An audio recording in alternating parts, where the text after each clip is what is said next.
through a storm. Good morning, my brothers and sisters, comrades and friends.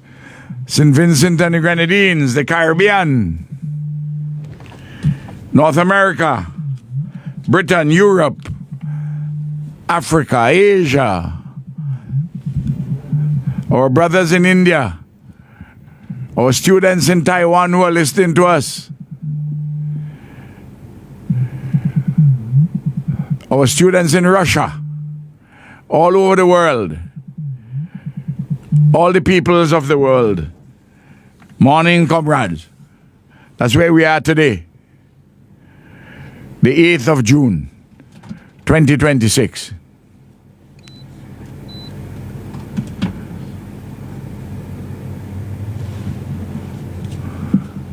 The song is being played. The introductory song. Yeah.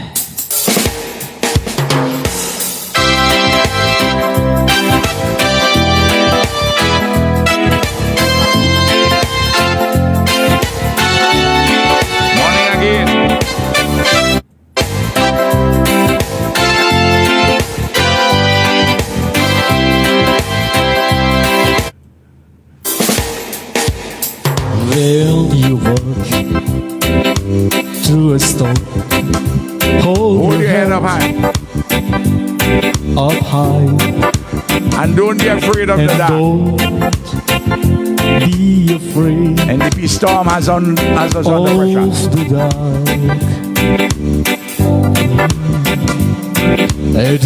At the end of the storm. Of a storm.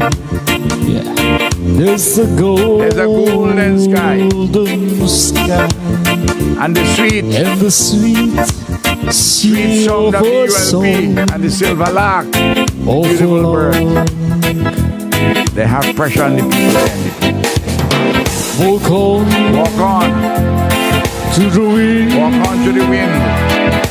Walk on to the rain. To the rain. Through your dreams. Your dreams. And keep your dreams. Don't they maybe blow on and disperse. Walk on. Walk on. With hope in your heart. With hope. Fresh hope. In your heart. And we'll never. And you'll never walk alone. Labor is here. And so long as Comrade has breath in his body, Comrade is here.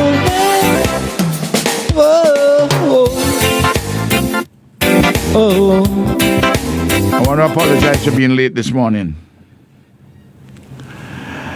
I had a court appointment. I was in the magistrate's court. The court started late for reasons which beyond the control of the court.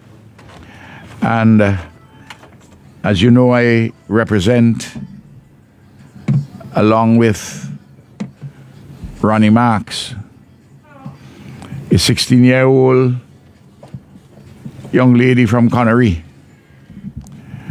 who's been charged with murder that she's alleged to have committed this offense on the 12th of March, 12th of April, sorry. We have a very strong defense, but that's not the issue. This morning was the morning for the continuation of her remand in custody, because Section 43 of the Criminal Code states that you can't get bail for murder unless something happens. That is to say, the preliminary inquiry takes place and then the judge can give consideration, or at least the lapse of 9 months. Well, it is our view that law, which has been on the books for quite some time, is unconstitutional, that it offends the certain fundamental rights and freedoms of the individual concerned, and also it takes away the discretion from the judiciary to consider bail. So we have brought a constitutional motion on this matter.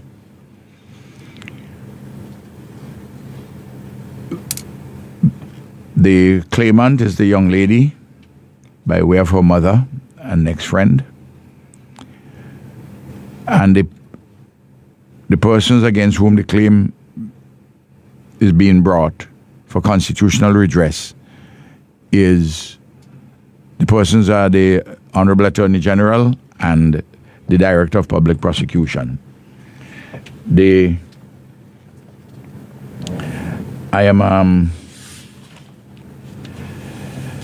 Ronnie Marks should have been there this morning, but he's in the High Court on a matter.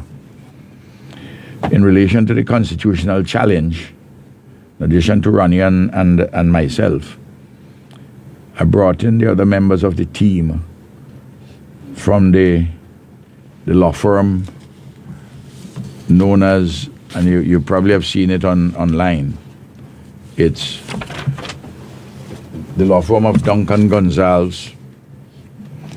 And Duncan Gonsalves consists of Karen Duncan Gonsalves, who is the wife of Camilo, and Camilo, and yours truly. We are the three persons in what is called the Duncan Gonsalves Legal Chambers and Policy Advisory. Now, Ronnie and I are doing the criminal case, but I brought in from my team, Karen and Camilo, to work on the constitutional matter with Ronnie and myself. Now, all of this is free work. I'm a little surprised that this matter, that for the last so many years, that this matter has not been challenged as being subversive of individuals' constitutional rights and certain constitutional rights, and the question of the requirement for the judge, for the judiciary to make a determination rather than having this near blanket ban imposed by the legislature. This doesn't mean that if we are successful, that you're going to have open sesame, that everybody who is charged for murder will get bail. No. That is not what's going to happen. But everybody recognizes that there are different types of murder. The Privy Council itself, even in punishments, decide that you could only hang somebody for the worst of the worst. So they make distinctions between different types of murder, and it is clear to all practical persons. It's now clear in law. In any event, we have to watch the protection of the fundamental rights and freedoms, and also the role to ensure the role of the judiciary continues on a fundamental matter like bail, rather than having this near blanket ban. There's some jurisdictions in the Caribbean where you can have bail for murder, and it is true that some judges have not been, in a number of persons' view, as careful as they should be. But one has to trust the judges. And one may comment adversely here and there about what a judge does. And justice is not such a cloistered virtue that judges can't be criticized, but they have to be criticized on the basis of merit. On this particular issue, though, in our own jurisdiction, this blanket ban has existed for quite a while, but the case law has evolved. Judicial decisions in the Caribbean, in our own jurisdiction and in the Commonwealth, have made the case for a reconsideration of this matter. And our jurisdiction is now going to have an opportunity in St. Vincent and the Grenadines to have this matter ventilated before the High Court for constitutional redress. Now, maybe this is a case where the principle remains, as I've stated it, but this is a case where public opinion may be on the side of the young lady, when all the facts are known. And 16 years old, she's not a threat to anybody. Absolutely no threat. And the way in which this matter happened, I'm not talking about the facts of the case because I'm not going to be unprofessional in any way about that in this way. But this is a case which, when the public know the details, there's no reason that this young lady should be kept behind bars until the preliminary inquiry or until 9 months have passed before you go and make an application for bail. And this morning, the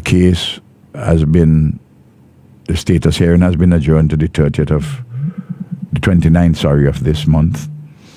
And I'm hopeful that we can get a date from the High Court to determine the constitutional challenge before that date, and that we can have the matter given ventilation for bail by the High Court judge upon the determination of the constitutional issues which we have raised in relation to Section 43 of the Criminal Procedure Code. I'm sure a lot of persons who are interested in criminal justice would be looking forward to this decision. For both the arguments in the court, the High Court, and the decision. And I want to thank Karen and Camilo and Ronnie for being involved with this constitutional matter with me. So it's a case which would attract interest, and is a particular one where, as I say, the young lady, I think the 16-year-old there'd be a lot of sympathy for her. But that's public sympathy doesn't wash in the court, but I'm just talking about that dimension of it in terms of the public. And normally to do a constitutional case is a lot of money.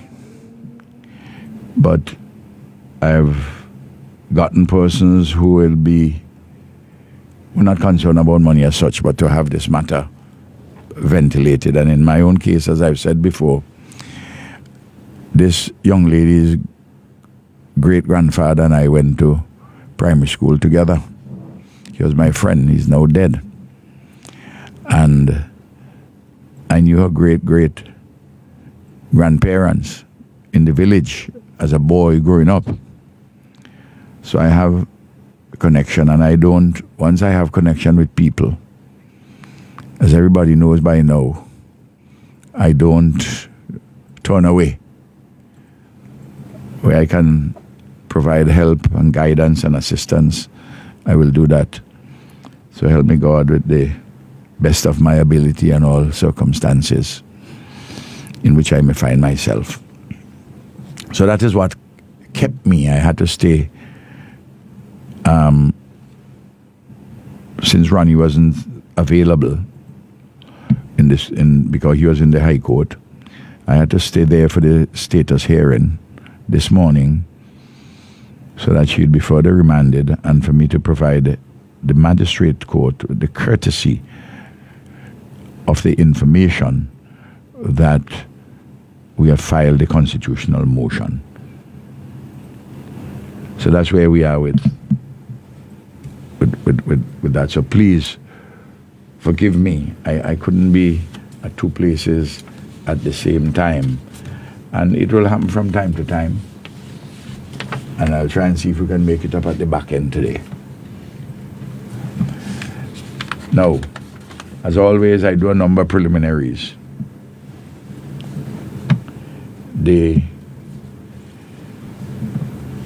Since the program last aired on Wednesday last week, Wednesday the 3rd, we have had a meeting, as I had indicated, of the Central Executive of the ULP on Thursday the 4th of June. And we had a special strategy meeting of the ULP Executive and other leading party members. We had that on Saturday the 6th of June at the party office. And this special strategy meeting of the leadership, call it broadly the collective leadership of the party across the country, we focused on two things mainly: a review of the work of the party, the ULP, prior to and subsequent to the general elections of November 2025, and secondly, the mapping of the party's strategic work and program of action going forward. These were excellent meetings. I told you on the Saturday after the general elections, Saturday morning on this very radio station, that fate, history, and circumstance have accorded me a different role, and I shall carry out this role with dignity, with a sense of purpose and commitment, and with love to the best of my ability. And that is what I'm doing. And you've seen me doing that both in my capacity as leader of the opposition and as political leader of the Unity Labour Party, and also as a professional, as a lawyer. So there we are on Sunday, June the 7th, yesterday. Archbishop Johnny Jones celebrated his 54th birthday at Mount Carmel Spiritual Baptist Church at Chester Cottage. I want to congratulate publicly Archbishop Jones on his 54th birthday, and for the excellent work he has been doing as a spiritual leader nationally, regionally, and very much so in the community of Chester Cottage. And today is the birthday of Prime Minister Roosevelt Skerrit, my dear comrade. So I'm hailing up Roosevelt, Prime Minister of the Commonwealth of Dominica. He's a young man. He is only 54 years of age. He could be my son. So, and we have an excellent relationship personally, and the Labour Party of Dominica Labour Party, and the Unity Labour Party, we have strong party-to-party relations.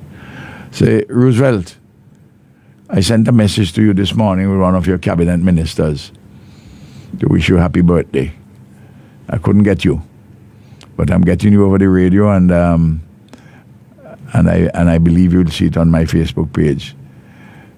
Long life, brethren, and more love, Labour love. All the best to you and the family and the people of Dominica. Yesterday, I had a beautiful event at Goss.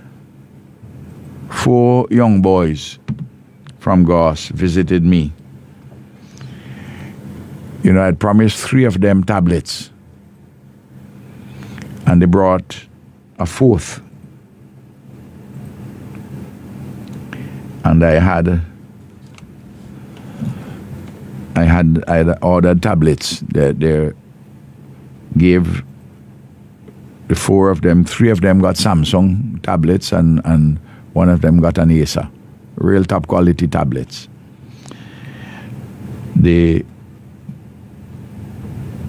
these three young men, you'd know the name of one certainly, Ethan Moore, who famously a few weeks ago, he and his brother Andrew, also known as J.A., who is 14 years old and who is a student at the Adelphi Secondary School, and Harry J. Brown, who is 13 years old, is a Form 1 student at North Union Secondary School.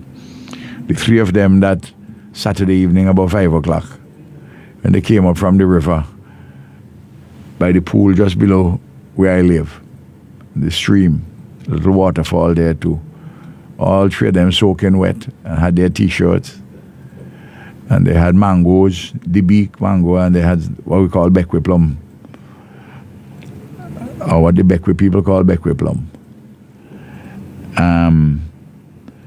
And just spontaneously, Ethan offered me mangoes, but I had him give Sarai, my granddaughter, whom I was pushing in a stroller. You know, Sarai loved that mango so much. She held it, she wouldn't let go with it, and she even dropped asleep with it the night. And she quite likes Ethan, you know. Anyway, they came by along with Ethan's friend. Ethan is 10 years old, and Ethan is in grade 5 at Pamela's Book Government Primary School in Byra. And Nazir Bob, who is from Goss, who is also a student in that same class, he came along. So once he came along, I had to give him one of the tablets too. So, but in so doing, there was one person, one young man, whom I'd also promised one, who is not as tight as in this group as a Nazir, youngster. And I understand shortly afterwards, when they went back into the village, he came up for his. But he and another, I don't know if his brother or a partner. I couldn't talk to them because I was in the middle of the kitchen. I was in the kitchen in the middle of frying roast breadfruit in coconut oil for breakfast. He was having breakfast a little later than usual. And, everybody in the house, including me, Sarai loves fried roast breadfruit in coconut oil. So I had to have somebody there talk to them for me, take their names. But I'll buy laptops for those two boys too. So if they're hearing me, don't worry. You get not laptops, tablets. You get your tablets. I'll probably have to buy them today at before I go out at one of the stores in town, whichever one I'm advised is the best place to go and buy them.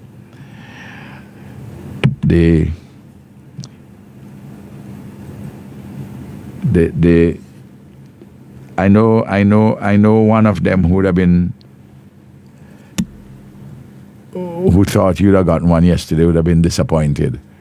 But I couldn't just tell, when Nazir turned up, I couldn't tell Nazir no. You know what I mean?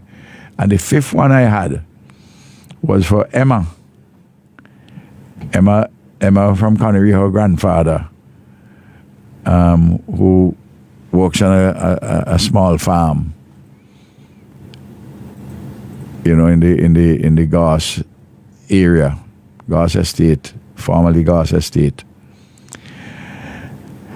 And without I knowing, he had been bringing stuff by me. For instance, the day before he brought limes, a couple of days before he brought limes, when I saw him yesterday, or day before yesterday, he gave me some green peppers, sweet peppers, and some tomatoes. But I know Emma. Actually, I took Sarai down by Emma when I took the tablet for Emma. Emma, Sarai quite enjoyed it because Emma has two beautiful birds, two small birds, a lovely one with blue plumage and one with green plumage, Lolita and Rosie. and she had in her bedroom a small tank with fish. And her grandfather has in by his grandmother's house down below, just down below, 2 rabbits. So Sarai would have she had a wonderful time with the birds and with the rabbits, and she loved the fish them too.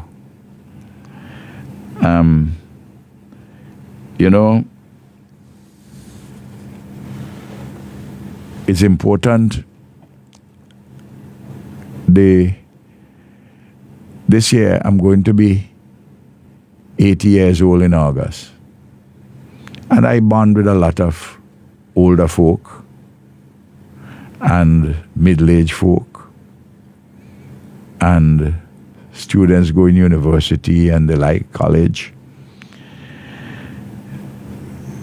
But in my village, older folk used to bond with me as a little boy growing up, and primary school age and early secondary school age. And those in Goss and Byra and Connery, Park Hill, other places who come over and look for me now. I have to do the same thing with them. And when it's a special thing, when 3 youngsters, 110, 113, 114, can come up from a bank, from a river, and Ethan, the 10-year-old, sees me about 20, 30 yards away and shouted, he said, "Comrade, you want a mango?" And he and I had a conversation, and then the others. And as I was walking away, I was saying to myself, this is a special place, eh?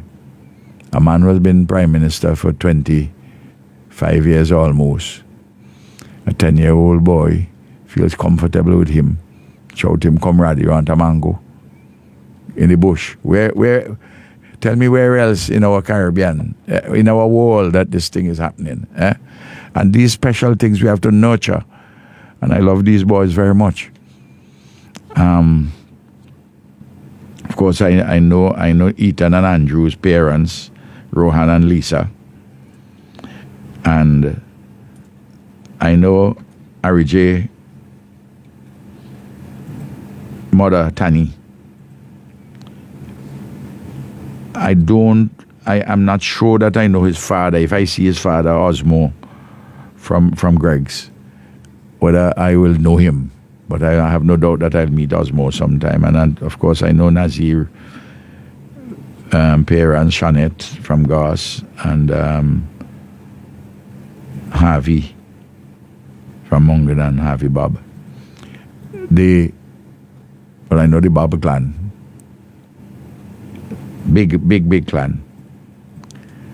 So if Maria Batiste is listening, don't worry, your son will get his laptop, his tablet sometime, either today or tomorrow, hopefully. I'll do my best. I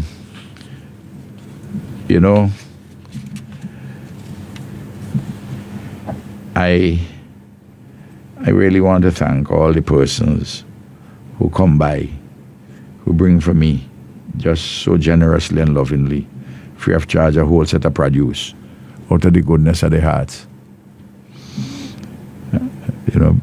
People roast breadfruit and bring them for me, even though I'm not there to leave them. For instance, the roast breadfruit, which I fried yesterday, is 3. A man from up north will not bring 3 on Saturday.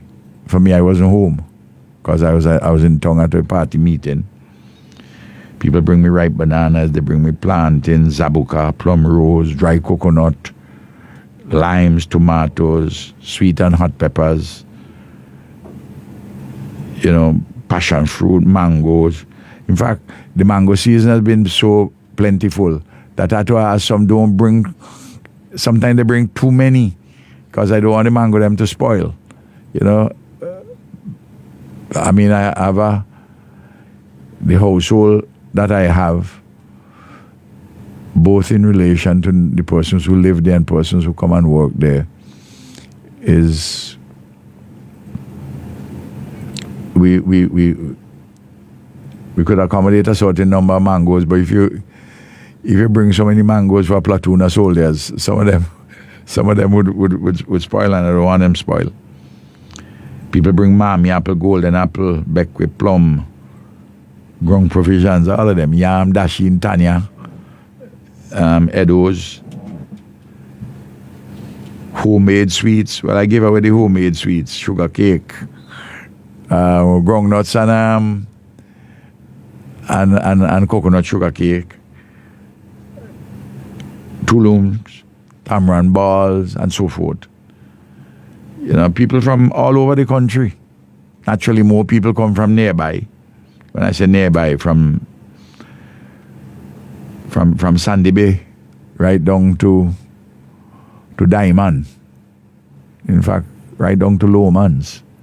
People come from other places to bring things, but I'm talking, that is the catchment area mainly, because it's easier for them to get me, and I really want to thank them for showing me and my family such love and generosity.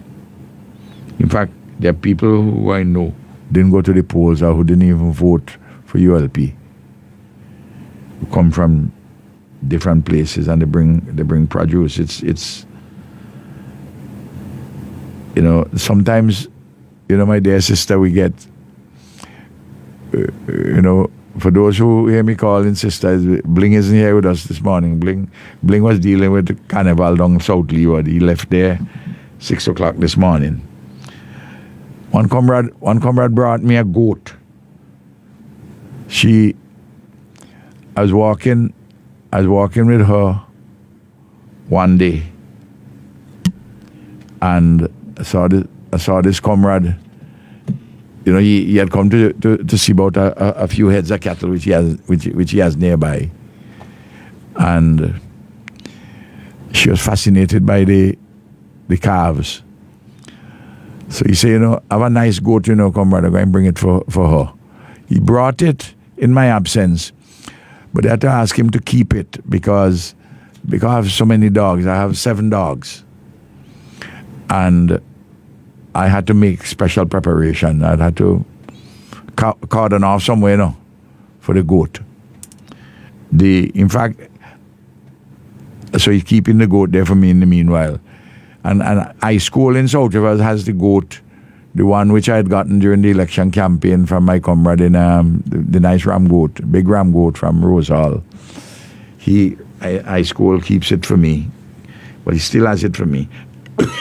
They're planning for us to have a festivity with the goat as curry goat, but I haven't yet finalized that. That's the Rose Hall one, but it's such a good breed. I would like it to see if it can have a couple of offspring. I tell you this, sister, there's some days, Sundays for instance, or on a Saturday, the persons that call me or call Eloise and say, listen, don't cook tomorrow Sunday. We bring in your Sunday lunch.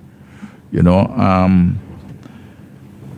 a beautiful thing, The Lord blesses he or she who receives, and it also blesses he or she who gives. And we have to continue to look out for each other in whatever ways we can meaningfully do it. I have to report that this week I'm scheduled to travel.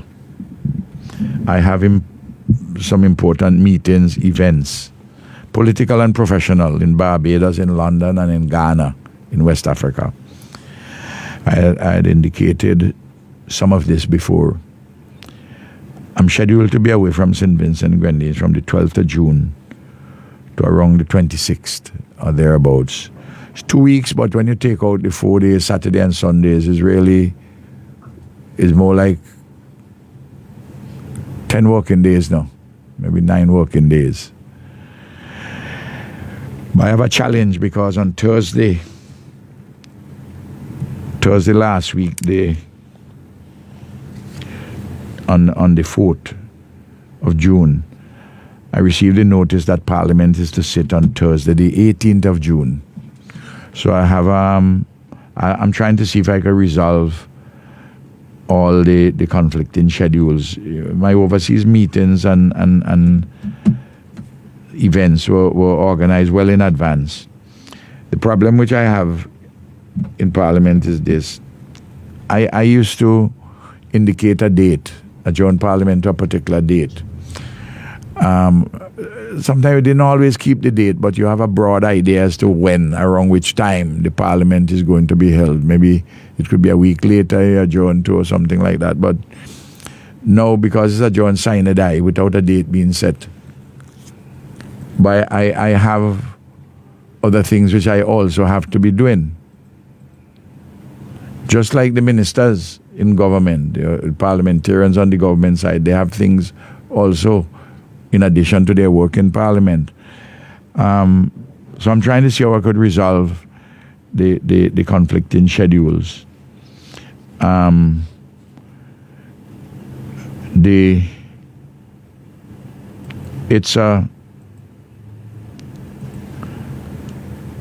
It's an area which we need to try to see if we could coordinate better.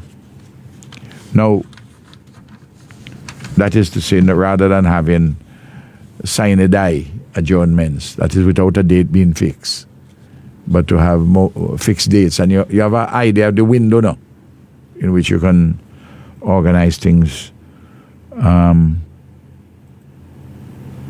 overseas. I mean, you take, for instance, I get invitations for speaking engagements from institutions and universities, including the University of the West Indies. You know, I accept a date, and then to then have a conflict because you don't know precisely when the Parliament is meeting, or the window when the Parliament is meeting. I know, for instance, undoubtedly that you will have, like I knew, that somewhere towards the end of January and the first week in February, that we'd have had to have the debate on the estimates and the budget, the appropriation bill. So you kind of tell, if you get any invitations for that period, they say, well, it might be problematic. But we have to see how we can reconcile all these things. The parliamentary responsibility is very, very important. But then there are other matters which you also have to address. That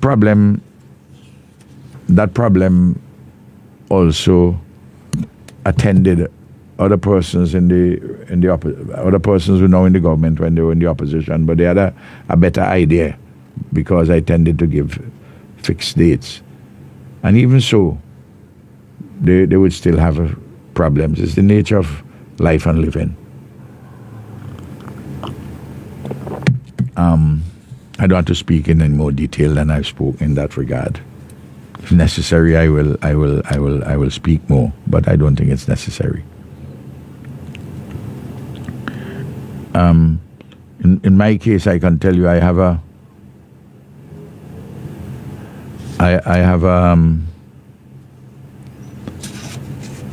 a real busy program, nationally, regionally, and globally. I want to talk a little about an issue which continues to provide a lot of problems for people. In fact, it's really, really difficult with people with the increase in prices and those with the fuel prices. And I addressed that last week, but I had to go over it again. Because, I I have a vehicle which uses low sulfur diesel, and when I went to fill up my tank on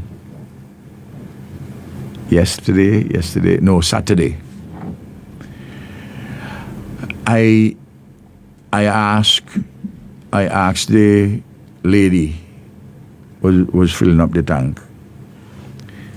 I said, how much more the minibuses pay now per day more? She said between $75 and up to $120 a day to fill up their tanks, depending on how busy the particular minibus is. Well, you may recall that last week I gave an estimate that it would be about $74 a day. And if it's 6 days in the week, 4 weeks in the month, it comes up to $1,776. And I said, these numbers, I believe, are conservative. Now, the problem is this, my dear sister. When you increase the price one time by $3.70, you send the minibus men and the transport sector into a tailspin. You can't do it that way. That's the point I was making all the time. You can't do it that way. So the estimate that I gave was from, say, Georgetown to Tongue. And I had said that these numbers are conservative. And she told me that to fill up the minibuses come to fill up their tanks, and he said that they're taking now $75 to $120 more. But I had figured it out at $74 because I said that if you do $370 per gallon for diesel for 20 gallons for the day, the increase now on the number of gallons you use, that's $74 for the day. That'd be 74 by 6, that's $444 for the 6 day week. Multiply that by 4, it's $1,776 per month. No. From what she's telling me, it looks as though it's more like $100 on an average now. But if you do that and it's 24 days in the month, that's $2,400. You can't hit a man with a minibus an increase of that magnitude one time. You see what I mean? The state has to play a role to help to cushion and to cushion sensibly. No, when you have to pay that kind of money, that is the kind of money which you have to pay the bank for your minibus every month. You see the point I'm making? And that is a major capital expenditure for the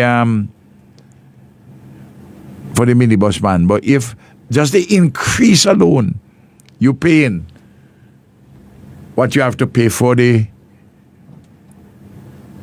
bus monthly to the bank.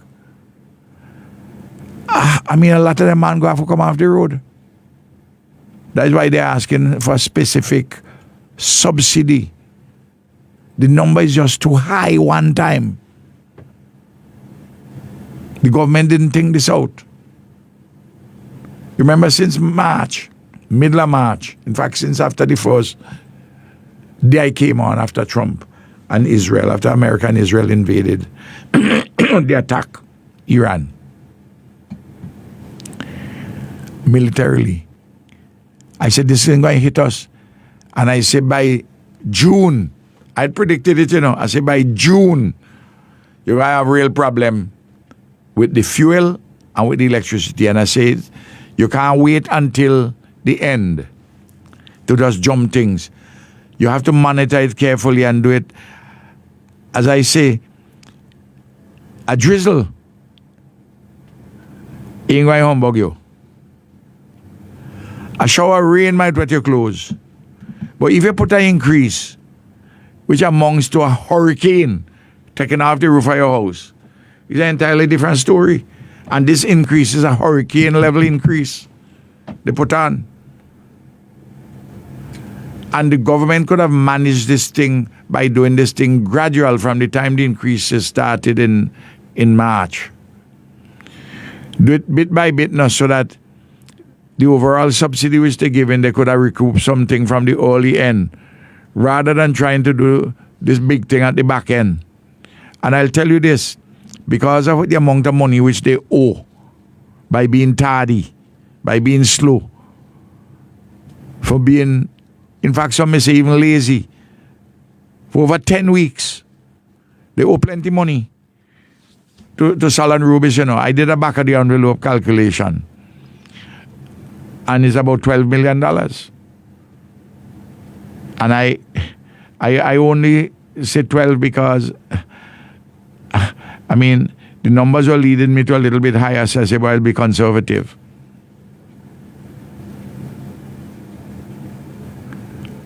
Now, if you don't pay that money to Solon Rubis because of the way you handle this thing, then the question of not only price, but quantity going come in now, the availability of the fuel. I did also a rough calculation for a typical car owner using gasoline from Georgetown to Kingston. And anybody can do whatever calculation they want, they will see, but I just give this one. Can do it from Chateaubriand to Tongue, going come out to about the same thing. That the amount of money was going to be about $450 additional for somebody who come into Tongue 6 days a week. Because I did naturally. I put it at 5 gallons per day that they go take now. And if it's the extra, it's $3.70 for 5 gallons. That is $18.50 a day. Multiply $18.50 by 6 for 6 days in the week. That is $111. By 4 weeks in the month, it's $444. Call it $450. And again, I'm saying, I'm going on the conservative side with the numbers. It's a real problem. Real problem. And that is only one set of increases, you know, because other increases follow. And I think that the government has handled this thing in a tardy manner, and when they eventually provided what they talk about their solution, is not a proper solution. Same thing with the electricity is a little different because the fuel surcharge is passed on in a near automatic way. And Vinlec hasn't said yet how much is the last billing for fuel surcharge, but it looks as though it's about 71 cents. There's only one time before in the 21st century that it reached 71 cents. No, let me just say this. The problem arises because of what Trump and Netanyahu have done. President of USA and the Prime Minister of Israel in attacking Iran, and it will lead to the closure of the Strait of Hormuz, where 20% of the world oil passes through. I can't take out 20% of the world's oil supply, and you don't feel an impact on the price. And it is likely to get worse. Let me explain why. Let me explain why to you. You see, you have current production of oil, okay? But in addition to the current output from the oil fields, and then what would be refined to be diesel, to be gasoline, other products, other byproducts also. You had when the war started against Iran, stocks, what is called strategic reserves for 32 countries which belong to the International Energy Agency, IEA, which was established after the 1973 oil crisis. That body is in Paris. And they have a lot of strategic reserves, but that they dried down on those reserves. So those reserves are being depleted right now. And then you also had inventory. That is to say the oil companies and the tankers and so on, which are around the world, had oil on them. So when you're dealing with the existing inventories and the strategic reserves, the fact that that was being used up, those kind of cushion the loss of 20% which normally comes through the Strait of Hormuz. But when those reserves are reaching now dangerously low levels, and when the inventories are substantially reduced, you're going to find a greater pain with increased prices for fuel. Not only fuel, not only diesel and gasoline, but LPG, liquefied petroleum gas, which is really butane and propane. Well, we don't use the natural gas here. And very much fertilizers. The solution proposed by Friday is really no solution at all. When he say that he will reduce the price of fertilizer by 30%. Well, you have some fertilizer in stock. But the new fertilizer which would be coming in would be 50% more already. So with new fertilizer coming in, you reduce it by 50%, by 30%. You're still 20 percentage points over what the normal price would be. We had organized things in a way that outside of Guyana and Trinidad, we had the lowest diesel and gasoline price and the lowest fertilizer price. The way we organized at the input warehouse, where we decided to be the sole importer of sugar. So the profits we made from sugar cross-subsidized, the price for fertilizer, and we made effort to get quote-unquote free fertilizer from Morocco.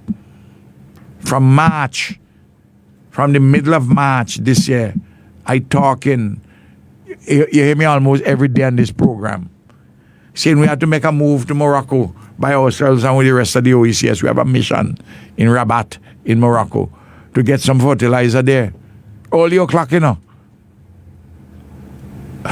The man and them just sit down in the office, and Fitzbramble reached all the way to England a few weeks ago to a foreign ministers meeting, of the Commonwealth foreign ministers meeting. It's just only a few hours from London to Rabat, you know, to go and talk to the foreign minister about fertilizer and organize it now. But man, them I don't know if he's so happy to go to England as a foreign minister and meet the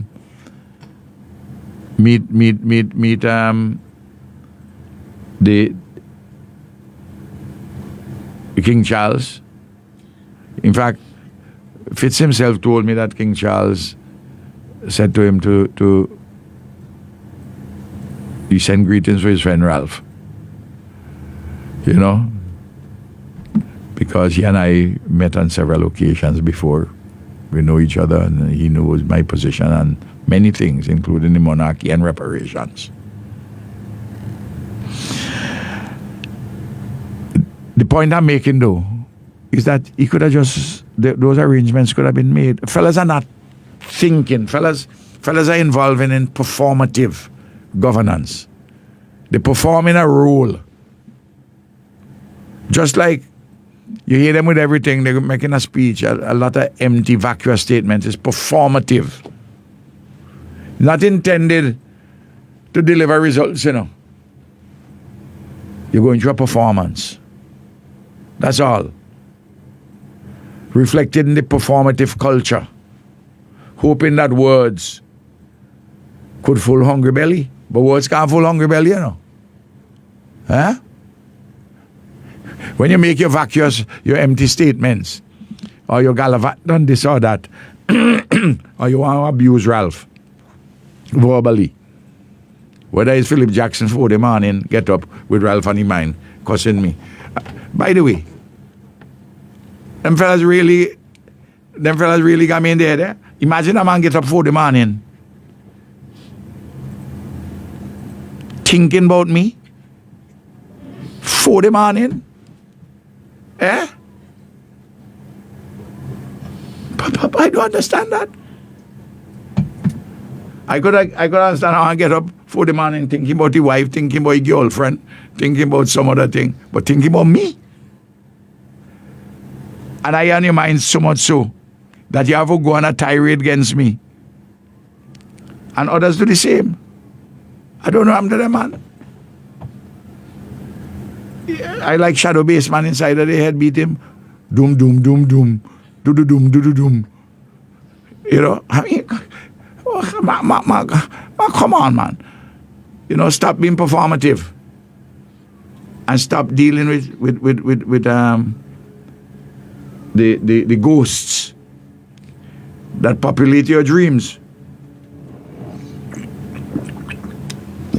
No. They're not doing well at all. And that's why I'm just dealing with this particular matter.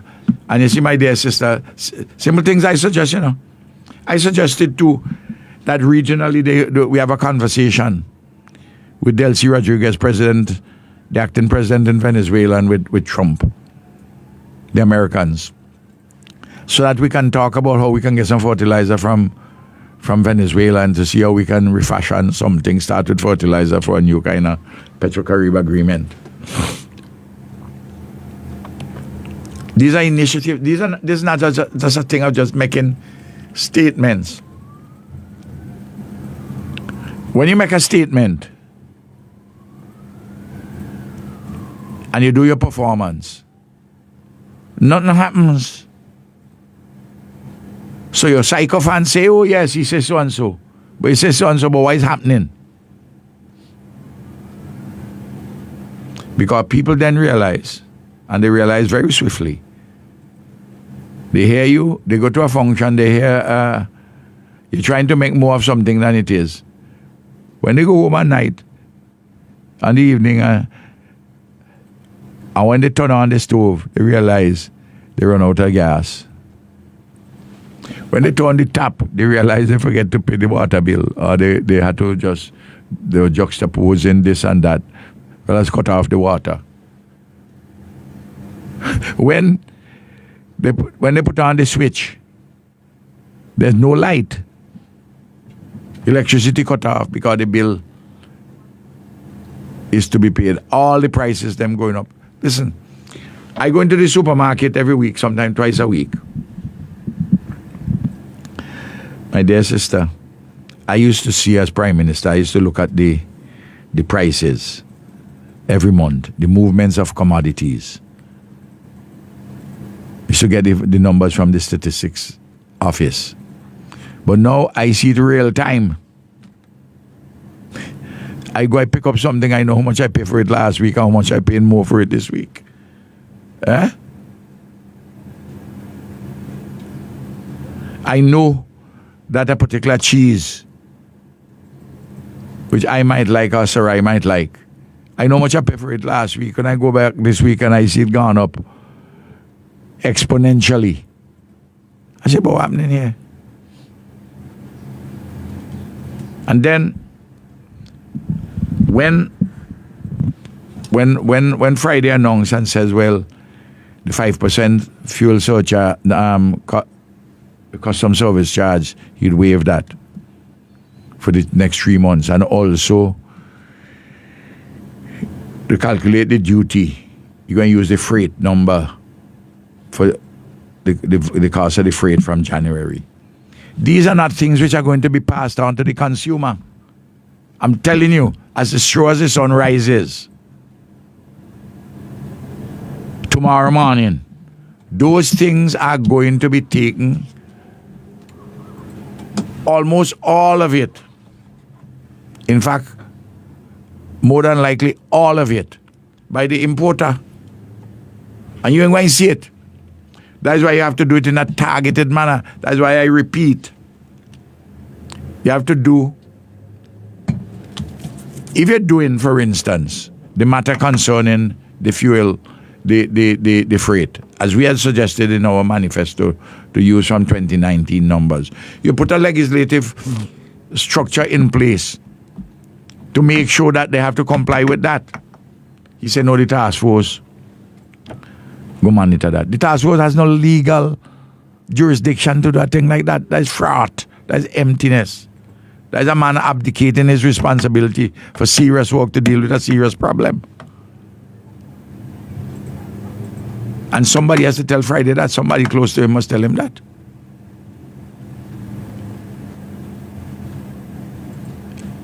Things not going well, and everybody on the ground knows it. Look,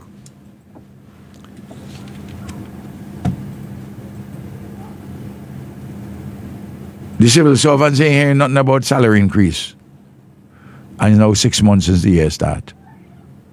Salary increase is due from January this year. We were going to increase the salary in the first year by about 5%. They put back the $500 for the nurses, which we gave tax-free, the supplemental income. Huh? Well, I see that the woman, the nurse lady, who did come out to defend them, that they ain't vote you back on the nursing association, and they ain't vote you back for the public service union either.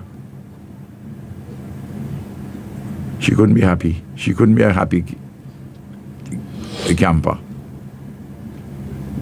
Listen, nobody should be in that position where they go sell their soul for any political party going in government, you know.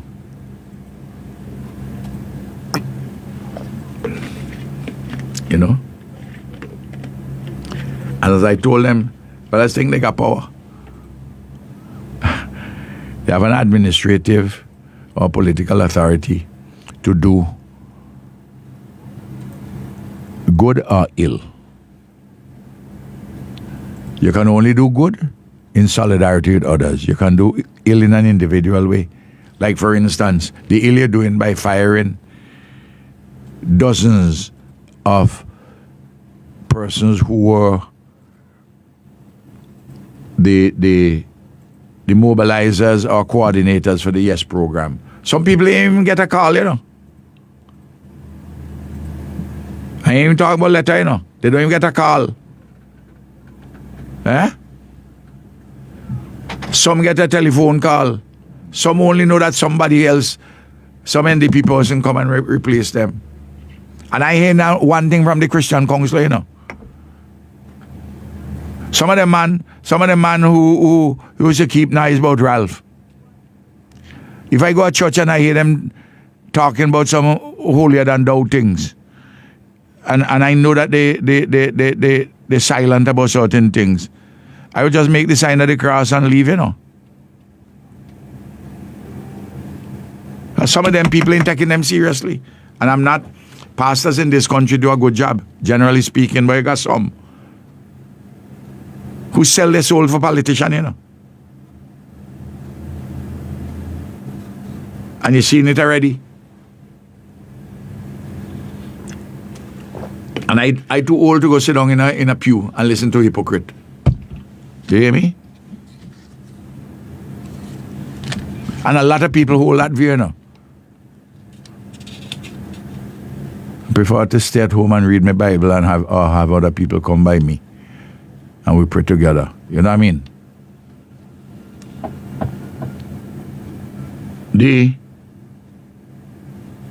You know, there's a lady from Rockies. By the way, these persons whom they fire, mobilizers and so forth, and coordinators, they come in to see me this week before I go away. I ain't going to say which time they're going to come.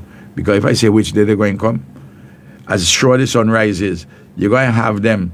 They're so frightened. They're going to have people outside by gas, by the road, macking to see who coming up. Which of them coming up, come see me. Eh? But never mind them, don't afraid them. Only person to only the holy scripture teaches you fear the power of God. Eh? That's what. But some tin hands, performative persons who occupy offices, they could frighten anybody. Eh? They're afraid for their own shadow. They're afraid for their own shadow. There are problems inside, you know. They in the NDP, in the party, coming to realize they have some people whom they elevate.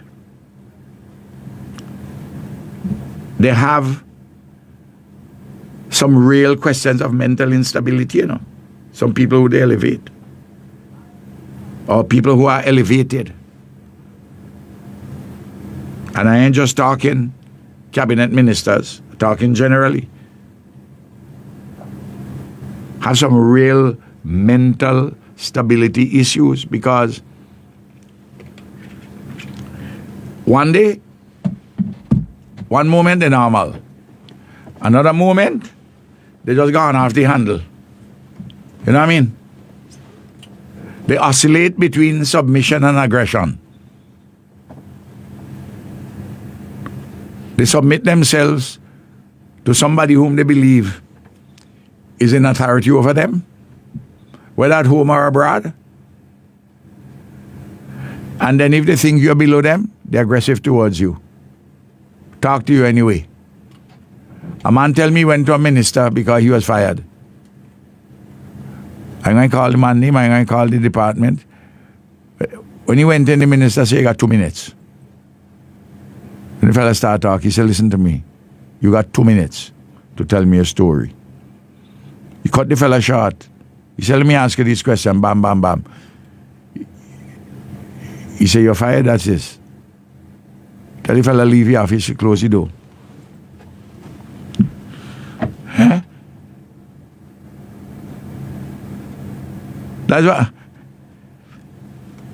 what happening, you know, in governance.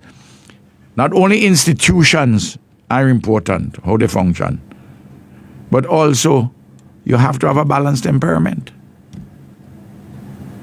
Nobody is saying you're going to be perfect, or no human is perfect. But you have some people in the state administration, on boards and all sorts of things, they have some real issues of mental instability. So they're like Jekyll and Hyde.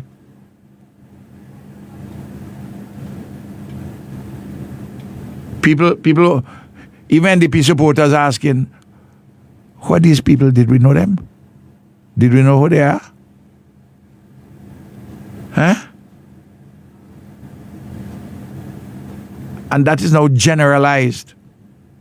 And inside of the cabinet itself, they're recognizing it.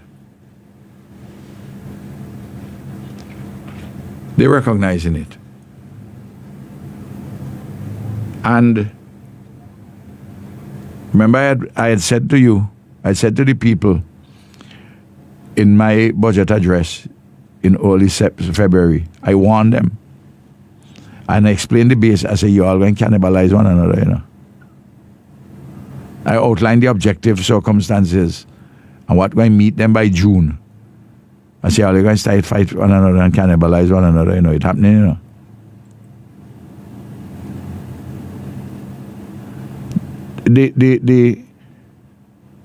The government has no direction. And there's nothing is happening to push the economy. The social safety net is gone completely. Shattered. People can't get support.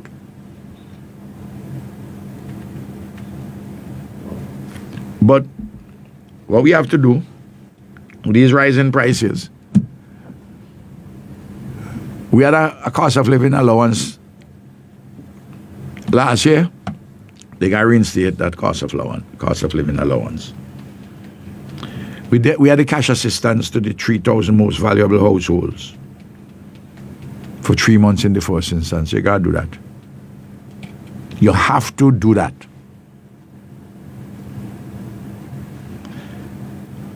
You have to raise the minimum wage. You have to give the public servants their salary. You have to give the nurses back their $500. You have to provide a special fuel subsidies for the minibuses and the taxis. You have to lower motor vehicle licenses the next round for the registration and so forth for minibuses. And I am calling also for a subsidy for rice and flour and price control. They're under price control. You put them under price control. You maintain them under price control, and you organize it through the Eastern Caribbean group of companies. Let me ask you something, sister. Across the households, you know them well. You're from Maryland Hill. You go to every home in Maryland Hill. Two of the commodities which are basic in the house, in every household, is flour and rice.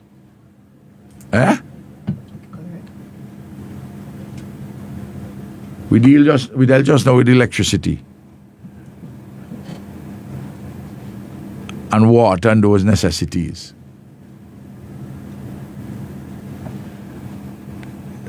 Now you're doing the price of flour and rice going up and will go up more. ECGC would be asking them for increases. I'm telling you this. No, I don't want anybody feel like anybody in any government office telling me anything, But I know, I've been around. I run the thing for 25 years, almost. I know the pressure points and where they will come from. And we had subsidized wheat entering the country for ECGC, and controlled it, the price for the flour. And we also, the production of rice, we subsidize the rice to make it easier for the ordinary housewife. I don't know if you know this. I made the point. Across the world, it's established. I've been reading up on these things for quite some time. Almost 50% of the calories which we consume in the world, the 8 billion people, come from wheat, rice, and corn. Some of the civilizations love millet and sorghum and cassava. Like some countries in Latin America, some countries in Africa, and so forth. But in St. Vincent, rice and flour. Because it's easier to feed your family on the rice, cheaper than on ground provision which you're growing unless you yourself as a farmer growing it now. Or some people bring some gear. You know how we operate in the countryside. But the people in the urban area, well, all over the country, but in the urban area, are finding it very, very difficult. It's very ironic that the constituencies that voted the NDP most, the 3 tongue seats, West St. George and East St. George, I'm talking about the Grenadines, and St. Vincent. That is where you're having real problems with ordinary people meeting things all over the country. But I'm telling them, in their own constituencies where people say, all right, they want a change. Well, they get a change. Certainly in West St. George and East St. George. And they maintain yellow is the code in the tongue seats. And down in South Leeward. And it's pressure. And people bawling like cattle.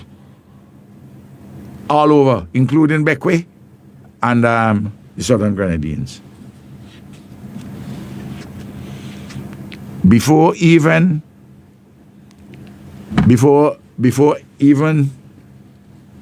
the formal implementation of their program, their austerity program, they're already having an austerity program, what I call the fiscal austerity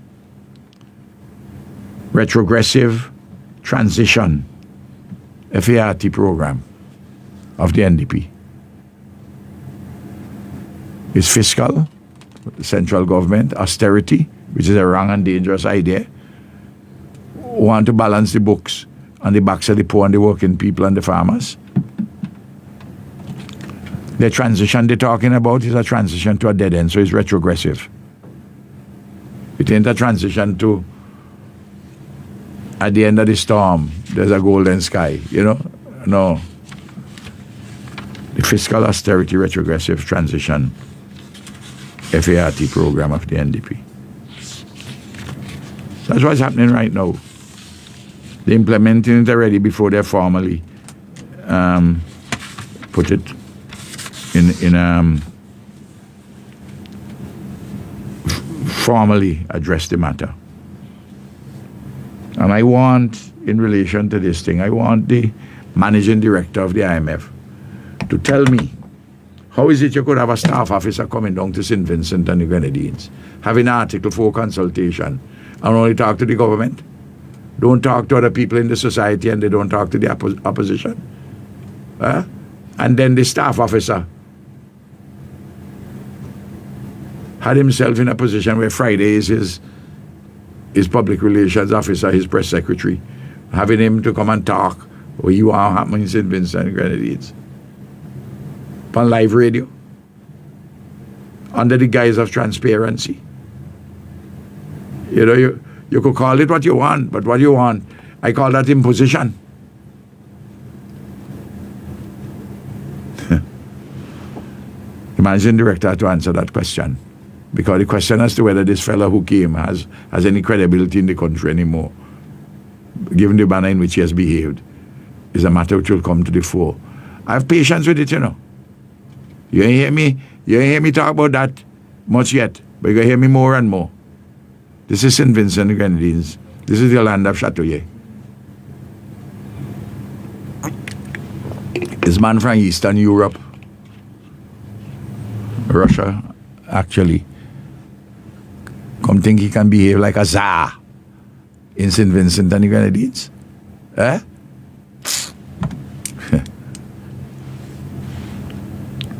Then, the sand mining down in Walilabu River in North Leeward. Let me say this. Well, first of all, the developers in Canawan, them smart, you know. Them put Bragsa, a government agency, in the firing line. The developers are not the ones who mining the material in the river, you know, in Walilabu River. It's Bragsa. And my brethren, Ken Bartholomew, who heads it, he wasn't going to do anything unless his minister, who is the Minister of Works, that's nature, And nature would not do anything. Nature, unless Friday and the cabinet say, okay, let it go ahead. Because they starving Bragsa money. So Bragsa will make a piece of change somewhere else. Eh? So them fellas go to Bragsa and say, listen, we want some sand to fix up the golf course. Bragsa say, well, all right, so much. This is what we're going to do. We could mine it in the river. They agree on that. I accept that human beings in their interaction with nature will disturb the environment. All developments physically disturb the environment. But there are laws and protocols which must be followed. You have to have a proper environmental impact study, not just the environmental but social impact too. Study on what the impact on the environment for mining there, and mining the quantity of sand. Up to now, we don't know the quantity of sand, which is being mined. And we don't know the price. When we allow the company who is building the port to do the mining of sand on the sandbank of Argyle, we tell you how much they were going to mine and how much it is, the $20 million. We had the environmental studies done. We had all sorts of different studies being done. And we came to you transparently. The planning authorities were involved, the physical planning board. Where are the studies? Let's publish them. Has the physical planning board considered the matter? Because if they haven't considered the matter, it's only one way it could be mined is if cabinet waive physical planning permission. But whatever happens, we need to know. And we need to know how much money it is Bragsa is getting. Is Bragsa selling the sand at peanuts? After we get past the environmental and social impact, how much Bragsa selling the material for? Eh? What is the value in dollar terms of this material? And how much? And what are the processes which have been gone through? People need to know. You notice I began by saying every development of the way involved changes with the physical landscape would create environmental problems. The question is this, is whether you have gone through the process, and if there is any damage, how are you going to ameliorate the damage, contain the damage? What kind of measures you can put in place to soften any environmental blow? That is how countries do the thing, and that is what was done in relation to the activity with what's his name, with Renault, and public consultations and the like. You can't do it the way you're doing it. And in a way, the government is making it difficult for the developers on Canawan by not doing it properly. Because remember this, it's not the developers doing the mining, it's a state agency doing it.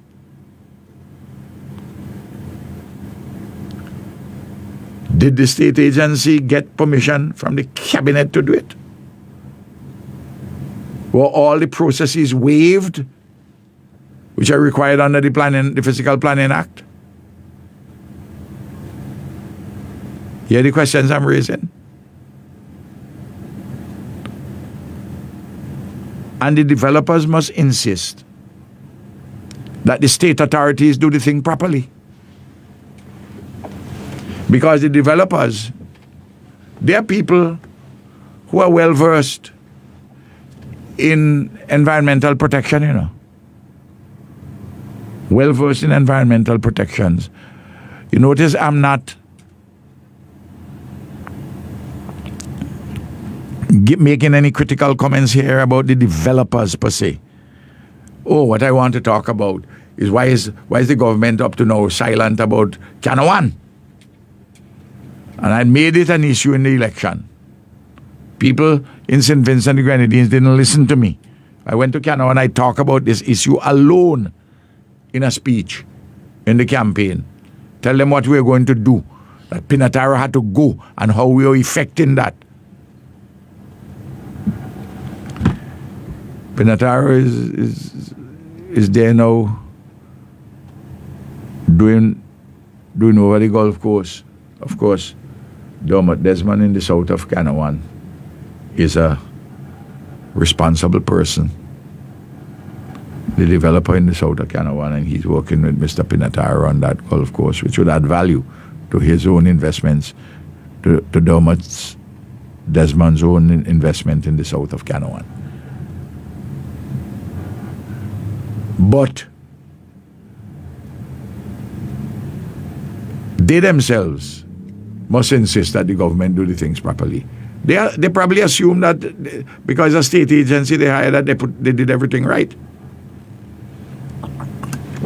And I know Ken Bartholomew is a good man. And I know he would want to do everything right. I know the management of Bragsa would want to do everything right. Well, if the developers want to do everything right, and the management of Bragsa wants to do everything right, who are the other people in the equation? The Minister of Works and the Cabinet, they clearly don't want to do it right. So they're the third set of stakeholders in this business who are not doing it right. And the head of physical planning, who's a good lady, she needs to say something about this too.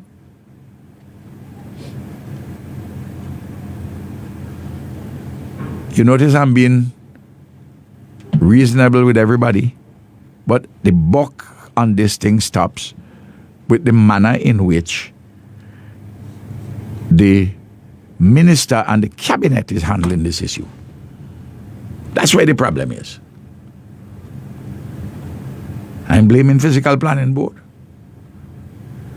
I am blaming the developers in Canawan because they ain't coming there doing the mining themselves.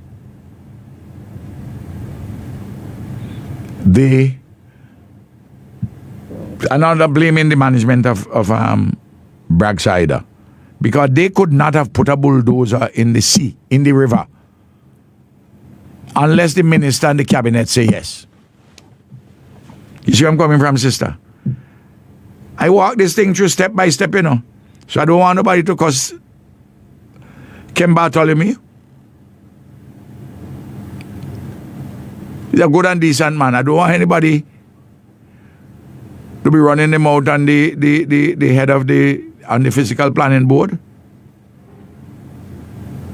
Nor indeed on the developers. Even though I want Pinataro to go, I'm not bad talking Pinataro in relation to this. You have a state agency doing the mining. And the state agency cannot do it without what? Without the Minister for Bragsa, the Minister of Works, and the Cabinet saying, go ahead, put bulldozers and other equipment inside of the river. Eh?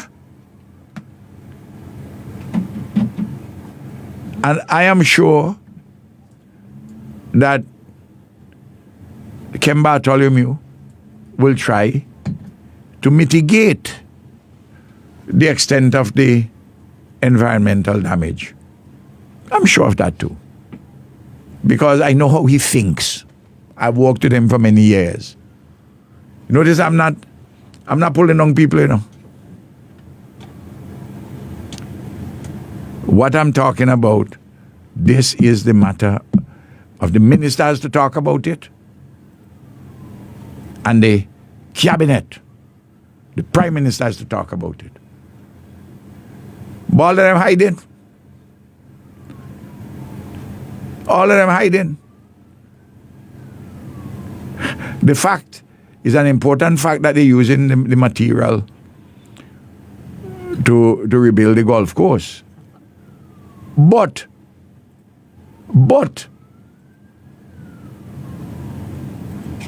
the developers ain't doing the mining.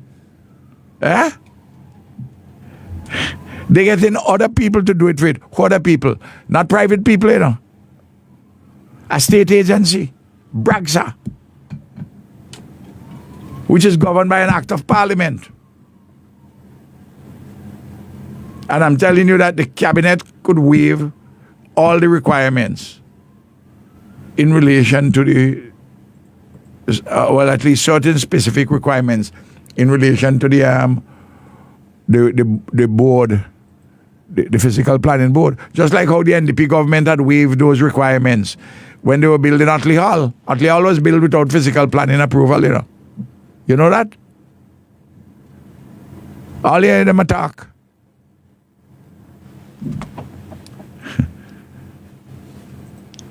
No. You hear?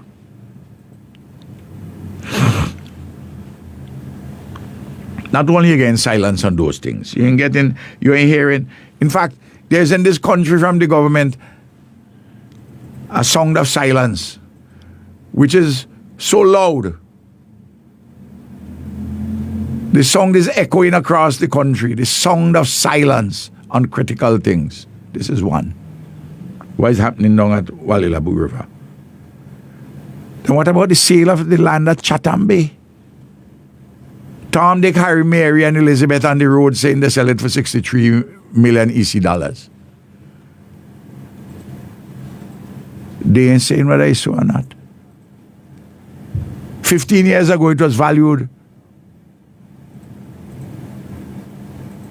for about $110 million. You want to sell 100 acres of land down there for $63 million? And what is the purpose for it and who you sell it for? Why the secret? Or if you're in negotiations, talk about it as we did when we were selling the land to in Peter's Hope to Black Sands, and like when we sell the land to Sandals at for the beaches at what do you call it, the Mount Twin, the area where Mr. Jomo Thomas got his maths wrong by a factor of 134. He was wrong 134 times. He calculated mathematically as 14 cents a square foot, when in fact it was $18.73 a square foot. How you could get it wrong 134 times and then continue, then go on as doing and make no mistake? But you got a special breed of man in this world. Special breed of man. Yeah? You could get something wrong. Not by a factor of 2, you know. My dear sister, you get it wrong 134 times over.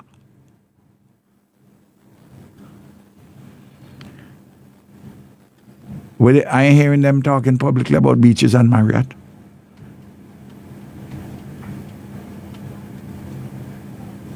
What about deportees from third countries? Gaston has been talking about that last week. Gaston Brown.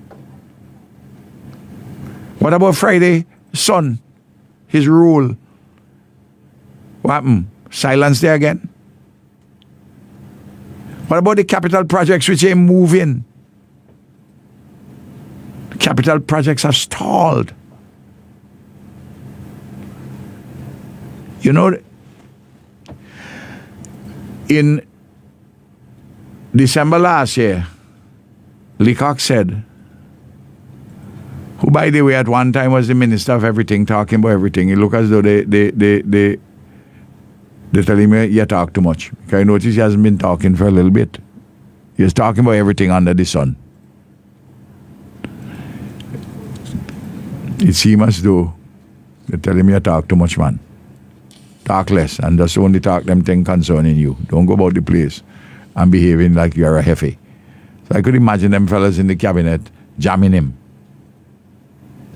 And other people in the party talking to him, say, giving the party a bad name, man. Giving the government a bad name. But it's not he one. Others too.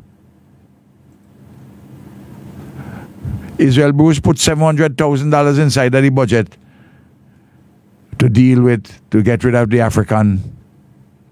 giant African snail. He goes to Nigeria. He see a thing called snails on the menu.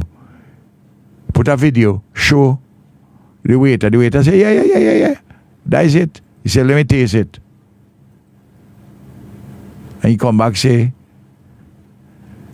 call a press conference. Farm and eat the African giant snail. Though he had $700,000 in the budget to get rid of them, you know. On the basis of conversation with a waiter. How we ensure is not escargot that he had. Yeah? And everybody tell you don't eat this African giant snail. All the health agencies and the people in agriculture, even St. Vincent, going to tell you to eat them. Well, from the time that came up, that dropped like hot potato. This is not a serious government, you know. This is definitely not a serious government.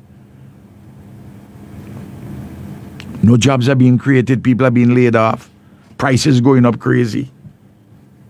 Things dead. Little or no economic activity taking place. All you get in. See how they're trying to mamagai people. Ralph talk about complaints by students and parents in Taiwan about how the embassy in Taiwan now under the new ambassador, under Kenton Chance. How that functioning.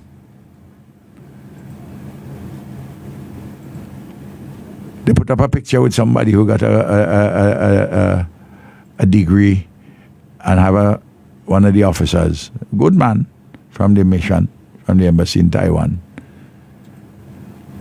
to talk about scholarship to kind of think. They believe a little optic like that could cover the thing. Well, I demand to negotiate the scholarships, you know. Started in 2001 when I came to office and sent off the first students in 2004. You know, including training Kenton himself. So you put that up and you think that creates an impression that you're doing good. The same thing what they did, Friday did, grin, smile, with some set people who graduated. People working can't get a pay. I'm talking about everything this morning, you know. Or I get complaints. Ordinary workers working can't get pay. They working for 3, 4, 5 fortnight and can't get pay. Not an isolated thing, you know, something generalized. And when that happens, they blame politicians. They blame the politician and blame the civil servant them. The civil servant, I mean, got not one thing to do with it.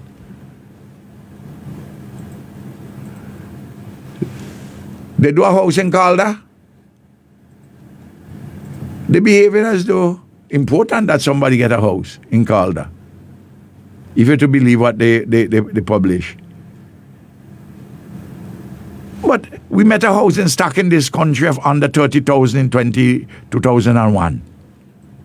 You got over 47,000 houses now in St. Vincent. Far better houses than before.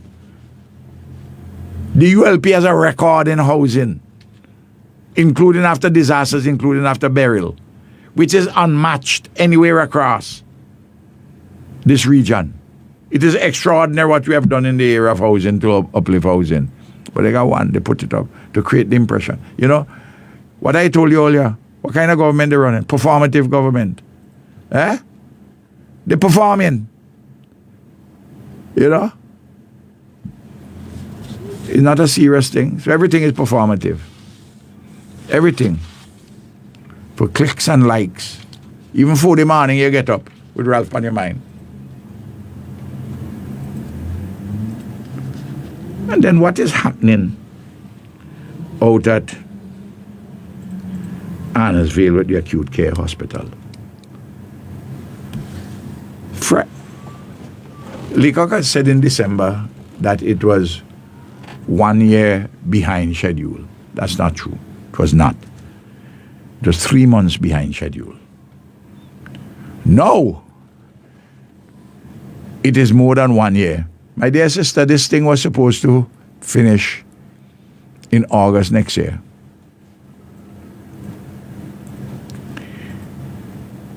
It will not finish in time for August 2028. Because the government, the political directorate is managing the project badly. And you see this thing, what they want to do? Close down Milton Cato and put this facility. They want to put pediatrics and maternity out there to put on them. You can put on the pediatrics and maternity wings, you know. But they're going to cost you in number. I had ventured that the number will be a number in relation to close to $50 million US. But what I hear from people in the Ministry of Health, this thing going to cost more. Because you know what happens? Just like when we're dealing with the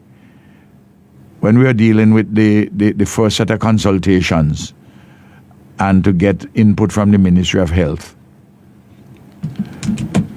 they would tell you they want all kind of things to add on and this to add on. No, they're in the early stages of their consultations for the maternity and pediatrics. And the people in the Ministry of Health, the professionals, they want bells and whistles. They want everything. So that you would think, when I thought it might cost somewhere between $40 and $50 million, you got to go in excess of 50 now, because bells and whistles are being demanded. Because you're going to leave down there too the dentistry section, public dentistry. Under Dr. Richards, they had developed quite a good program, the dentists. Well, even before him, but he has been doing a good job. It needed to be expanded. Expanded down there at Milton Cato now. But if you have to move that now, also, that's additional money you have to put in. Then they said they want some additional facilities. I don't know what all of those yet, because they want to say they're doing something different than what Ralph was doing now. So we are going to fix up Milton Cato properly and to keep accident and emergency there. Upgrade it, have our operating theater still, the dentistry section there, the outpatients who are going to be there. No. They want to move a number of all those things, more or less, out to Annesville. Well, the question which would arise, can you open part of the hospital before you open all these other places? And if you're dealing with the other places, you You have to design. First of all, they don't even have a design yet because they're still discussing it. Then when you have the designs and all the processes you have to go through and to acquire all the money which you require, which the way they're going on might be in excess of $60 million US. What are you looking at, 2030? I mean,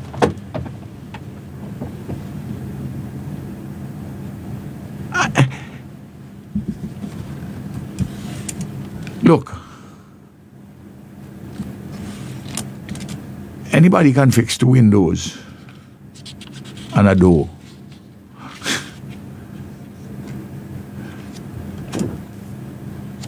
Anybody can patch a piece of road. Once you got the money and the equipment. But you have to have a strategic vision to develop a country, you know. And that is lacking under the NDP. And the fellas are fighting one another because when they go to their constituents, the constituents saying, but we want back Ralph. We want back the ULP. That's what they get. That's the message they get in, you know. Save and except from some die-hard people who say they'd rather go to hell with the NDP than go to heaven with Ralph. You hear that? That's why some of them say they'd rather go to hell with NDP than to go to heaven with Ralph. Well, I never promised anybody heaven. That promise is by Almighty God and His Son Jesus Christ. On earth, we do our best with all the imperfections. I want to ask this. There are 15 parliamentarians, elected parliamentarians, my dear sister. I want the journalists to go wrong.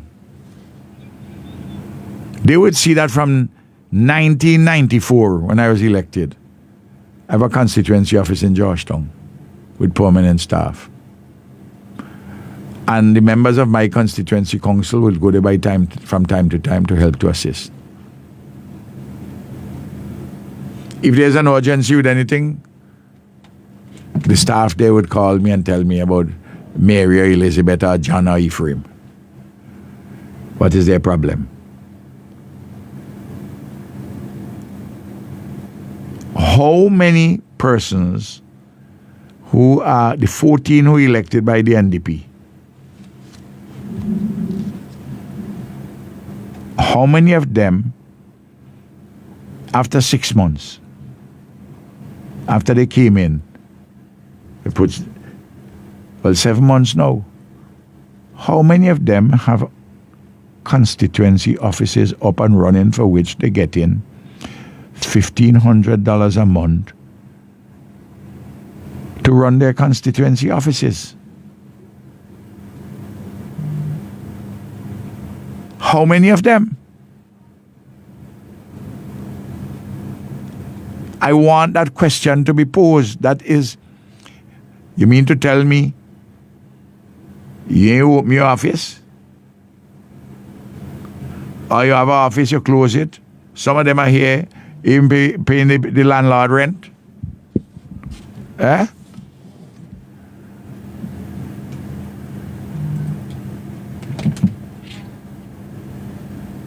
I want them to tell us where they operate in the offices.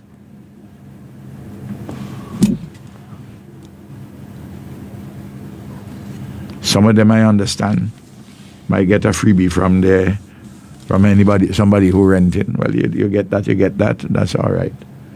But I hear some of them in problems with their landlords. And he's only 7 months gone. No, man. They need to do better than that.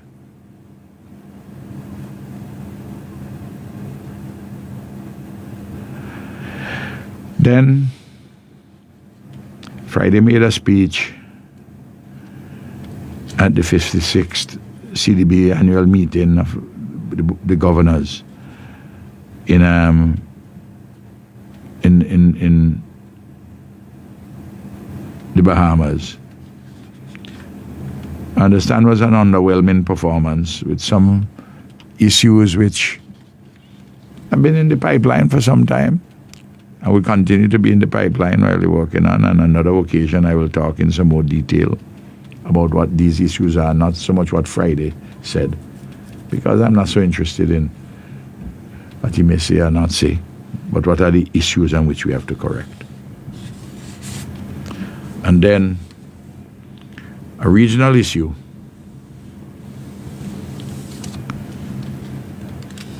The I want to congratulate the government and people of Trinidad and Tobago for securing a seat on the United Nations Security Council for the years 2027 to 2028. CARICOM came out and supported Trinidad, despite the fact that they have differences with Trinidad and CARICOM, or Trinidad have differences with some governments in CARICOM.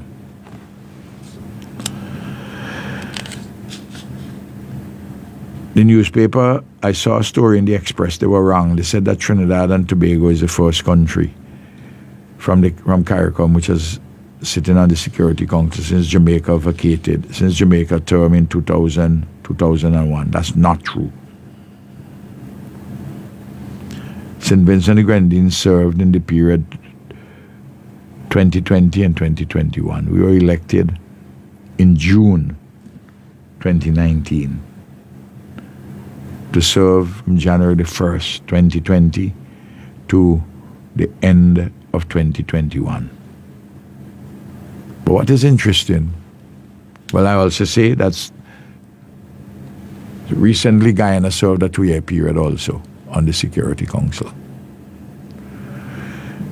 And we wish Trinidad and Tobago all the best. And I hope that the government of Trinidad and Tobago works in coordination with the rest of CARICOM, as we did when we were on the Security Council, so that the best foot forward can go, not just with CARICOM, but also with CELAC, the Community of States of Latin America and the Caribbean, because it's a position for representing the GRULAC countries, the group of Latin American and Caribbean countries.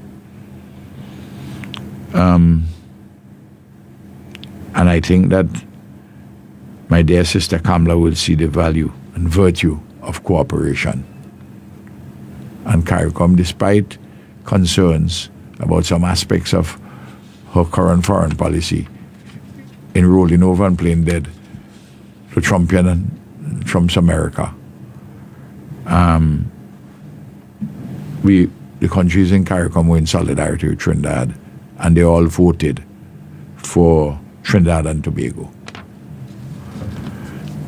And I'm pleased to see that the Secretariat in CARICOM issued a statement congratulating Trinidad and the government of Trinidad and Tobago on its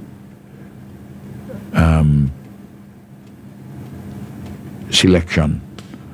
Because, as you know, Trinidad and Tobago, once GRULAC had decided, no country decided to contest against Trinidad and Tobago, so it was uncontested. When St. Vincent won, we were contested, the seat was contested by El Salvador, at the urgings of Trump's America in the first term, their first term. But we still got 185 votes in favor of St. Vincent and the Grenadines out of 193. 185 for St. Vincent and the Grenadines. 2 abstentions, and 6 voted against us, voted for El Salvador. But what is interesting, NDP people rolling over one another immediately to congratulate the government of Trinidad and Tobago. But when St. Vincent and the Grenadines won in 2019, they say, what's the use of that? And it took them over 48 hours before they congratulated the government. And they did so in a mealy-mouthed way. You see how these hypocrites are? Anyway, people are watching, the people are observing, and they're very impatient, and they don't like what is happening. I think I've talked enough. It's now 20 to 1. Let's have some calls. There are more things there to be said, but I think I've spoken enough. Enough issues and other surrounding matters. I think they also, in addition to calling in, people normally send in a lot of questions online, which I'm prepared to answer also.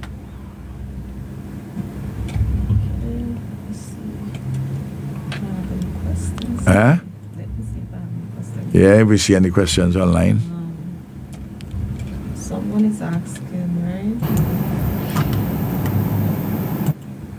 Do you think that the war is U.S. against Iran or between U.S. and China? Is it an oil war between the U.S. and China, and Iran is just a scapegoat? No, this is the evidence is clear that Netanyahu, Prime Minister of Israel, in quest of a greater Israel, decided to push Trump to go to war. So this is first and foremost a matter between Israel and the United States of America. There are other considerations, and peculiarly if the Americans thought that they were going to make life difficult for China, Iran is allowing a lot of the Chinese ships to go through the Straits of Hormuz. And relations between China and Iran are even now closer than before. So rather than hurting China, China has been given a strengthened relations with China, and Russia strengthened relations with Iran. So the very act itself, the very act of war, has made it very difficult for America and for Israel. It is true that the United States of America would look for every opportunity to ensure that their peer competitor currently in global affairs, China, be kept at bay. And that is a broad and general fight globally between the United States and China. But this one is Israel-US, and Israel seeking regional hegemony and want to get Iran out of the way. This has to do with the Israeli lobby in the United States and its power, despite its size, power of money in the U.S. political system. So that would be my view.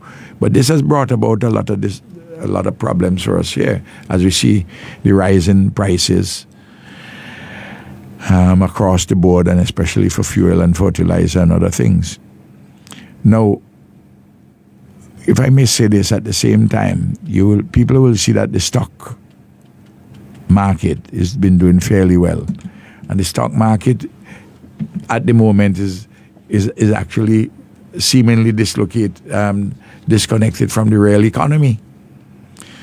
Because when those who study this matter do the analysis, they find that what is keeping the stock market buoyant is in the area of artificial intelligence and the semiconductor industry. And to the extent that manufacturing is doing pretty okay also is because people are predicting increasing manufacturing prices later on. So they're pre-ordering now and locking in lower prices. So you have to watch beneath what is the surface, which you may hear about how the stock exchange is doing well. Because while the stock exchange is doing well, is because of the big boost for artificial intelligence companies and semiconductor companies. And I just mentioned what's happening on the manufacturing sector side. But the real economy. Students are defaulting on their loans. Fewer students applying to go to university. Then you have the people with credit cards, which is almost every single American. They're behind time in their payments. They're having a lot of default on credit cards because Americans they finding it very difficult to, in view of the increase in prices, to live beyond paycheck to paycheck. Over 60% of the people in the United States of America now live paycheck to paycheck. And a significant number of them, their paycheck can't cover their expenses. That's why they're maxing out on their credit cards. They're repossessing their cars, their motor cars. And that will happen more and more in St. Vincent and Grenadines. Just like what is happening, starting to happen in America. Hello? In fact, it's already happening here. Hello? Somebody wanted to ask a question. Hold on 1 second. Okay. Go ahead. Hello? Seems like we lost that one. Hello? We lost that one. Seems like we call back. Okay. Any other questions which are written?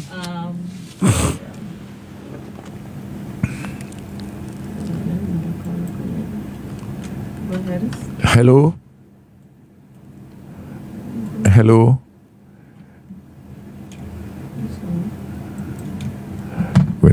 I'm not hearing the call. I'm not hearing either. What happened to the system today?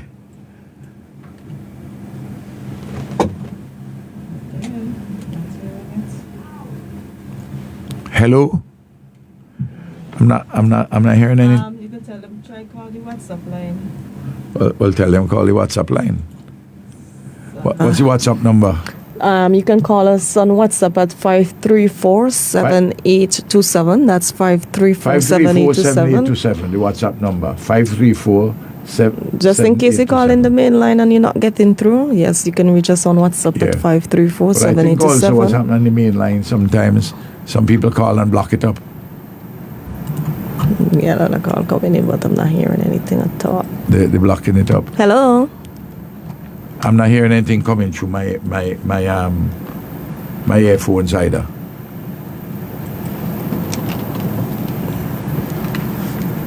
Okay. Anyway, we have another question. Yes. Another question is here. Please ask Comrade if you know where the morgue is going to be. Where the morgue? I don't know where they're going to have the morgue, but that's an interesting question.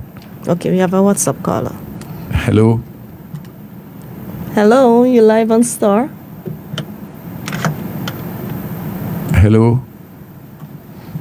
Good morning. Hello? You hear it? I'm not hearing anything in my earphone.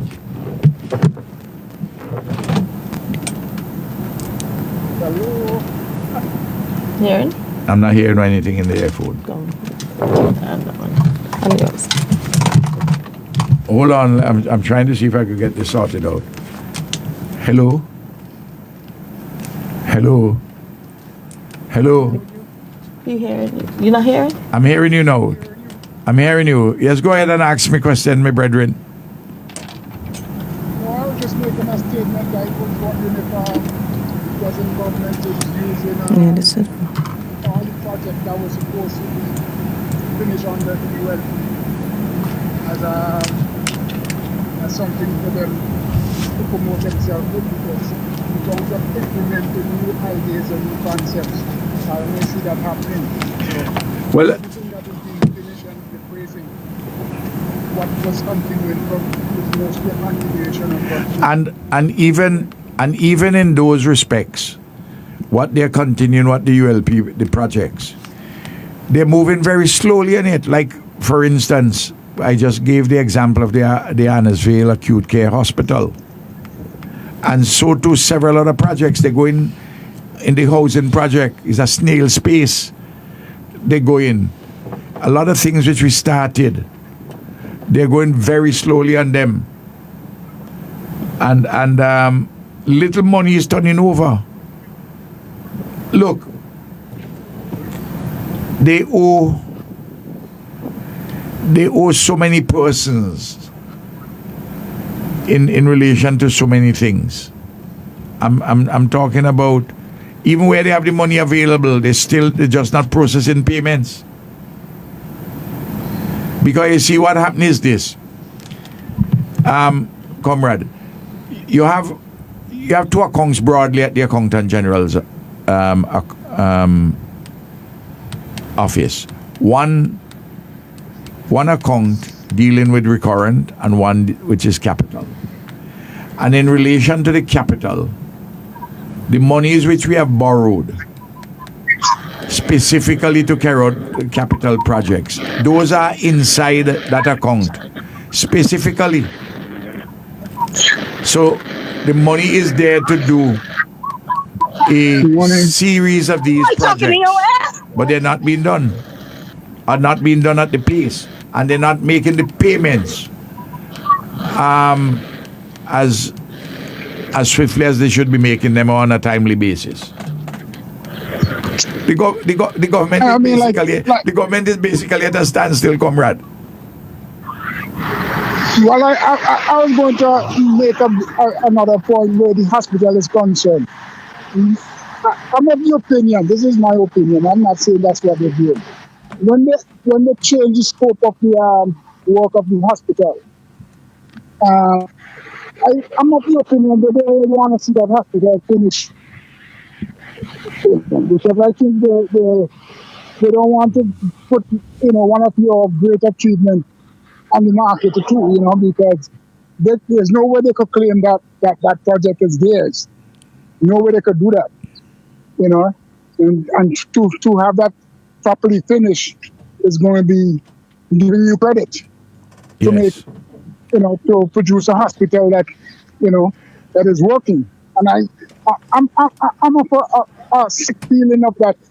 Somehow they're adding all kind of things to the hospital now to delay the process. You see, as much as possible. The point is this: people must remember when we went and we borrowed the World Bank and the OPEC Fund for International Development and ourselves were going to do the project as defined and leaving Milton Cato to deal with things like keep an accident and emergency operation down there, keep operating theaters open, if not all 5, 3 of them certainly, keep pediatrics, keep maternity, and keep the dentistry department, and also outpatient.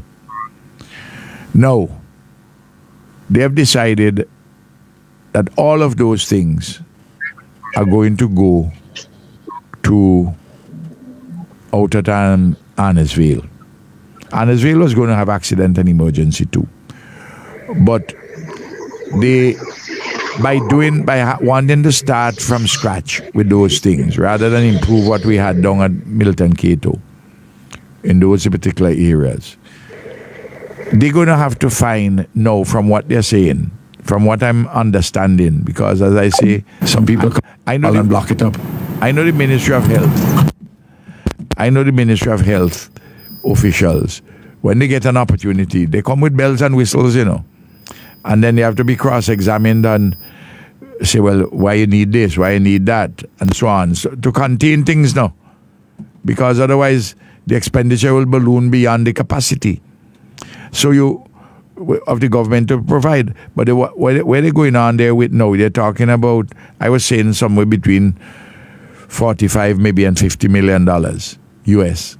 Now you have to look at a number between 50 and 60 or even beyond 60 million US. And they had to raise that money.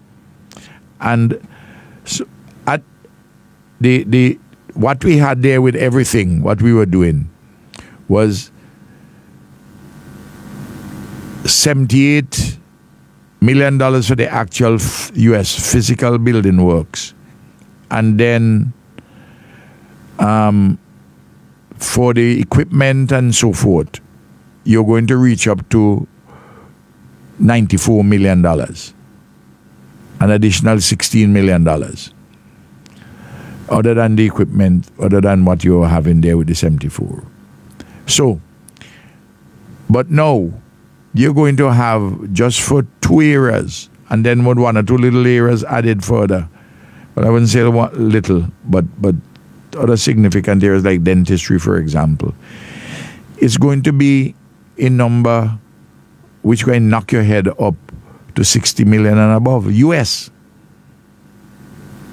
So that being the case, you're talking about when the hospital is finished with everything, and you add the portion for the strategic stuff, the softer things, the number is going to be a number climbing close to 200 million US. I mean, the thing is, what they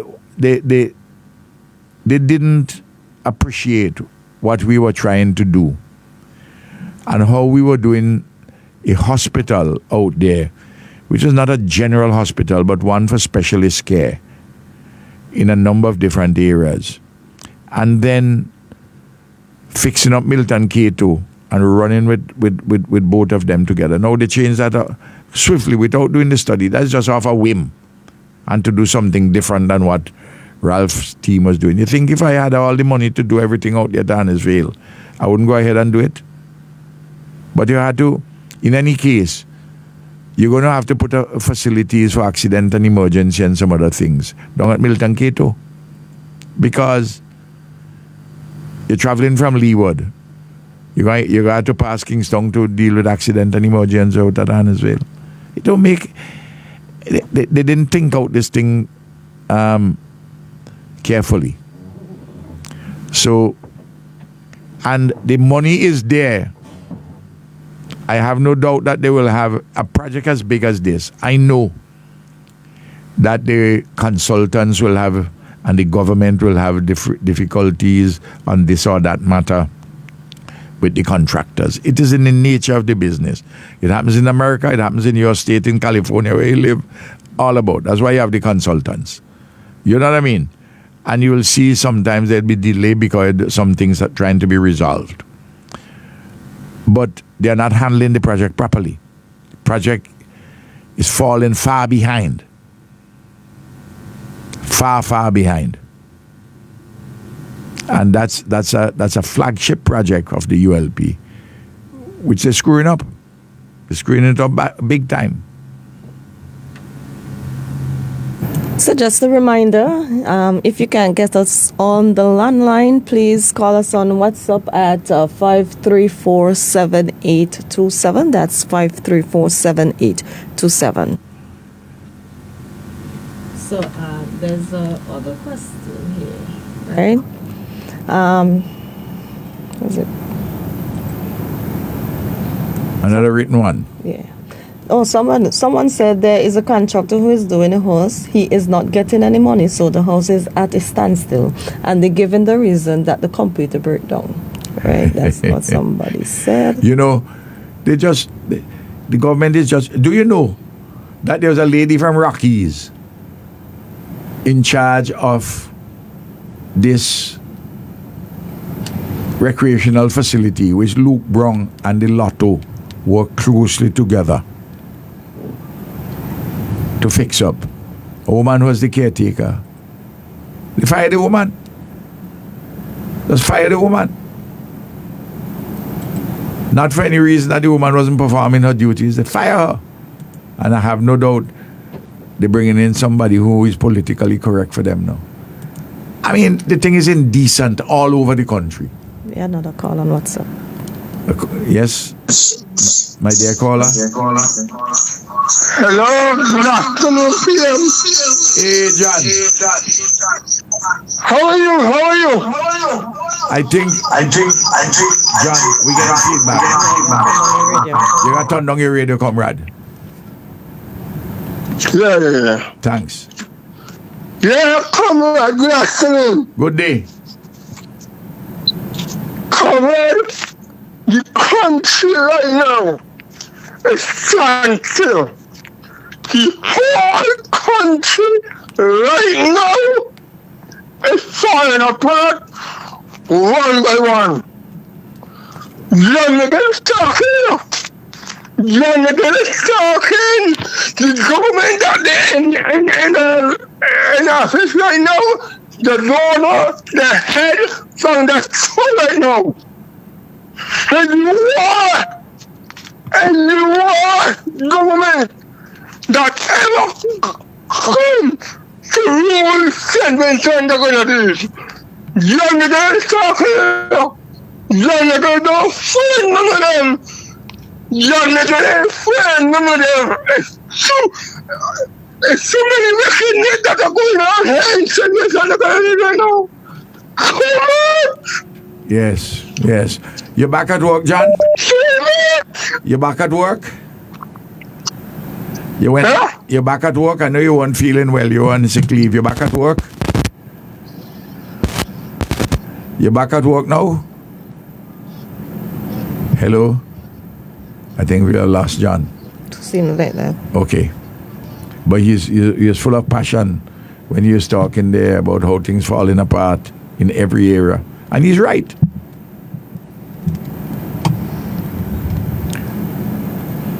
By the way, what happened to Leacock proposal to put police in every single school?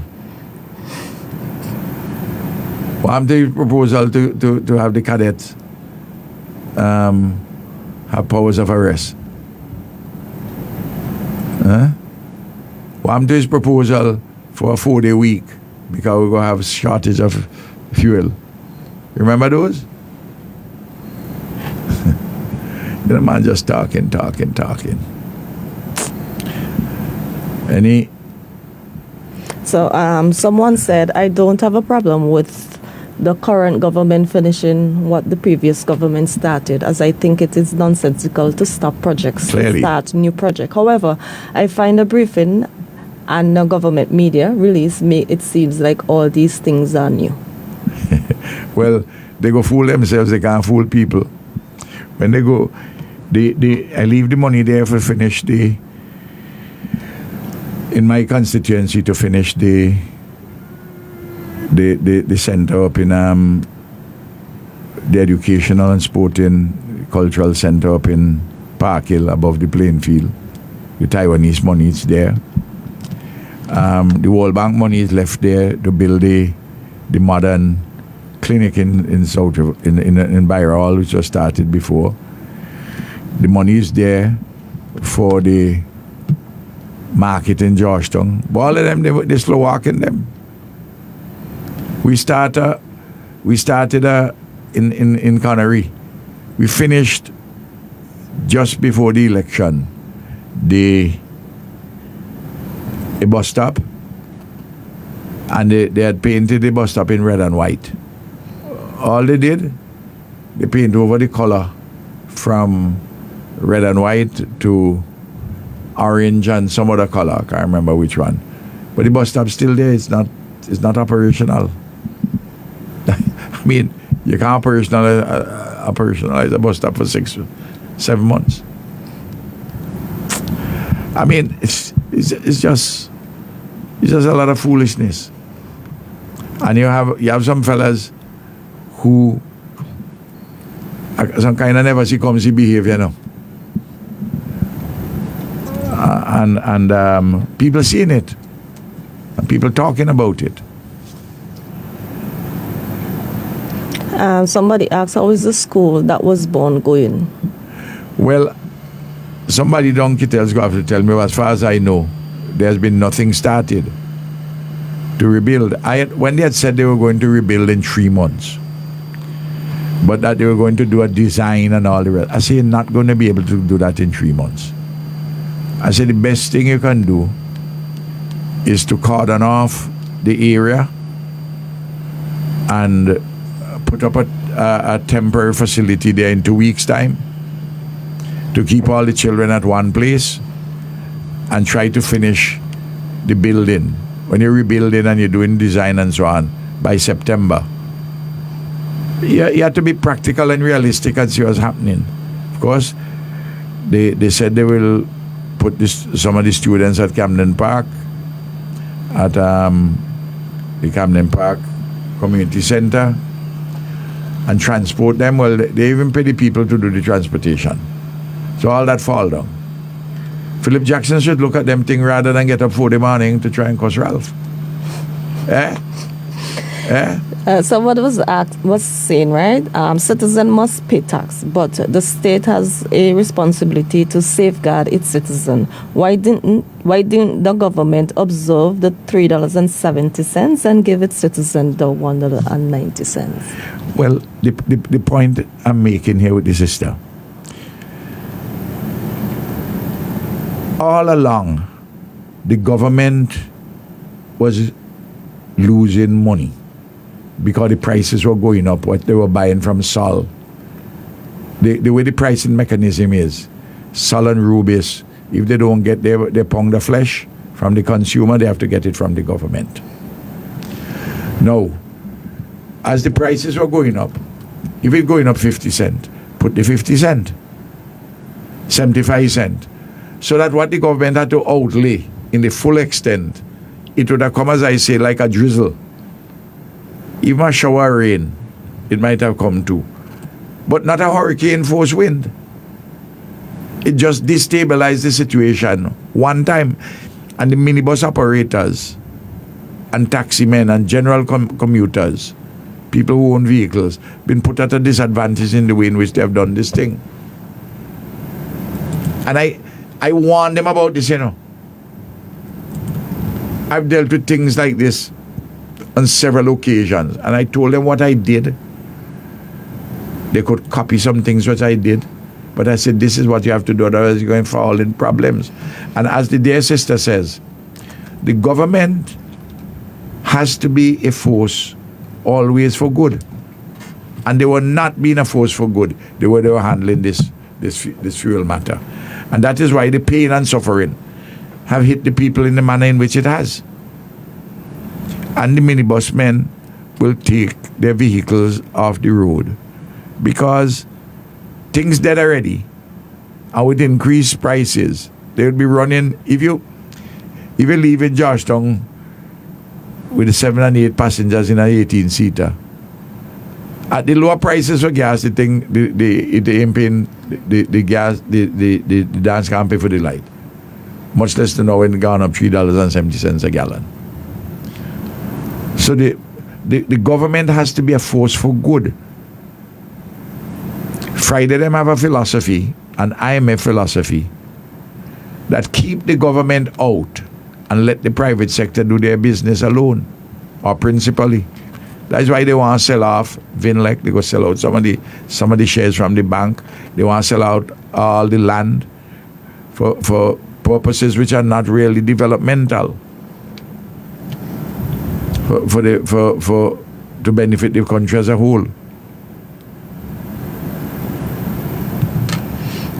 Don't have any more questions here, but this line keep going off, but none on the WhatsApp. So okay, well, they should be advised rather than, because Bling normally will say, listen, the other line has problem. What some people do, what some NDP people do, they call the line and stay on it.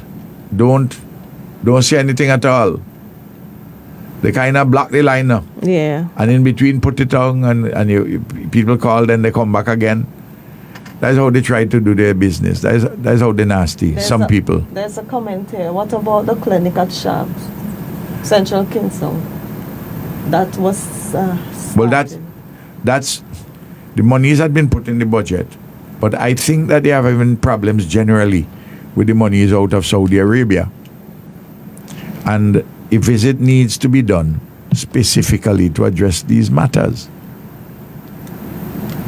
Because $60-something million I signed on to US from Saudi Arabia, cheap money, 22 years at 2%. Good money. But there it is.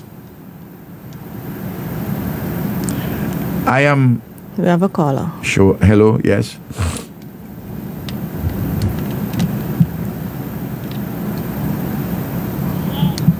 Hello. Comrade. Hey, comrade sister. Hey, good day, good day. They could block up the line and them, but they can't block up our mind. Because we are here listening to you. We standing with you. And we going forward with you again. So they could block up all they want to block up. And I noticed this sign for Central Kingston for the clinic. I don't know if it's wind blow it down or somebody knock it down, but they are not really on the ground, but they hook up on the bank side. Yes. So I don't know what is it problem. They need a check for it. They need a checker to check it up. Yes, it's kind of leaning on the bank side. Yeah. So I don't know if it's the wind blow it down or whoever trouble it or whatever. That must be a metaphor for how the government is leaning, like it falling. Exactly. Exactly, falling. It's a metaphor. Yes, comrade. Yes. Everybody calling your name.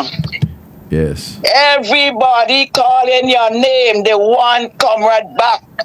They ever sorry what they done. Afraid for walk to me the street. Every time I walk to me the street, somebody stopping me has something to say. And they really, really regret it, comrade. But all I just tell them, what a whopper. I say, I'll make up all your mind, and I'll did this. So there's nothing I can do. I say, if all you want something, all you have to know what all you want, and do what all you have to do. But otherwise than that, I can't do anything. Well, and I see them bringing up a whole set of people now for permanent secretaries. I was just looking on Facebook there. yes. They're making a lot of people permanent secretaries and they're moving out permanent secretaries. I noticed this Luke's sister, Tamara Brown, moving. Yes, I saw it on Facebook over the weekend. Yes. What's your time? Well, Comrade? some of the public servants, some of the permanent secretaries, they are, some of them on pre-retirement leave, and they have to get ones, but they also have, because they have more new ministries. Remember, they give everybody who got elected, they give them a ministry, So, at the time? So when you create a minister, you have to give them a permanent secretary. So you create more permanent secretaries. You make the government more expensive. What's the time, comrade? But that's a real puppy soup government boy. They do it. That's how they have to do it to satisfy everybody. Remember, a lot of man don't want to win a seat and just be just a representative, so or even a minister of state. They want full ministry, Yes. and they want every minute to travel hither and thither. I hear all of them travel now. Or most of them say they ain't traveling unless they go business class, first class, business class, or first class. That's what me hear. The only people. But it's true because. The only people who used to travel first class in our government, I mean business class, was the Governor General and the Prime Minister. Or anybody who had a physical injury which made it difficult for them in economy. But people were saying that's the most, the party just coming for 6 months and traveling often. Yeah, They even was saying that this girl King traveling often. and they're traveling with a lot of people accompanying. Yes. And I ain't hearing anything with these visits bringing back. Every time I go, when I come back, I tell the nation what I went for and what I bring back. Exactly. All You the time. always call a press conference and you will say what to bring back for SVG. You're not Absolutely. hearing nothing. Yes. It's a party that's hiding up everything. But let them go on. What happened in the dark and just come to light, And So let them go on. and their own supporters are getting fed up with them. But it's their own supporters is who talking. Yes. Yes, their own supporters is who crying out right now. Yes. Because they're balling. They say they can't take it. And the representatives hiding from the people, you know. They're Yes, hiding. they're answering them phone. They're hiding. Let me get a joke. I went in Sicker Graves and I was cashing, and a young lady was behind me. She was a auxiliary. No, the police and them, when you not really real police, traffic police. She Yes. was one of them from Layu. Yes. She said she could have call against any hour. He will answer phone. He will come and visit. She said all of a sudden now, she not hearing from him. When she call his phone, it went into voice mail, and he ain't looking for nobody. The girls are waiting on him. Because remember, I vote for him, and he promised this, and he promised that, and he can't fulfill it. And she do well, like a dirty water. And she says she waiting for this man here. She said they're fake. I got tell you a case which was drawn to my attention. A constituent went to a minister at a function at a Plainfield. He said, well, I go deal with the matter. Just call me and we'll set up a time and everything when we can talk. The woman went to the other side of the Plainfield. She called the minister. She see the minister take up his phone, look at it at the very moment, and then put it back in the pocket. In other words, oh my God, just give the number, you know. Let me tell you. I tell you, even people in Union Island and Canada how them a ball. they're balling, but you see them, you know what to say. Yeah. Yes, Well, because they had a good prime minister like you.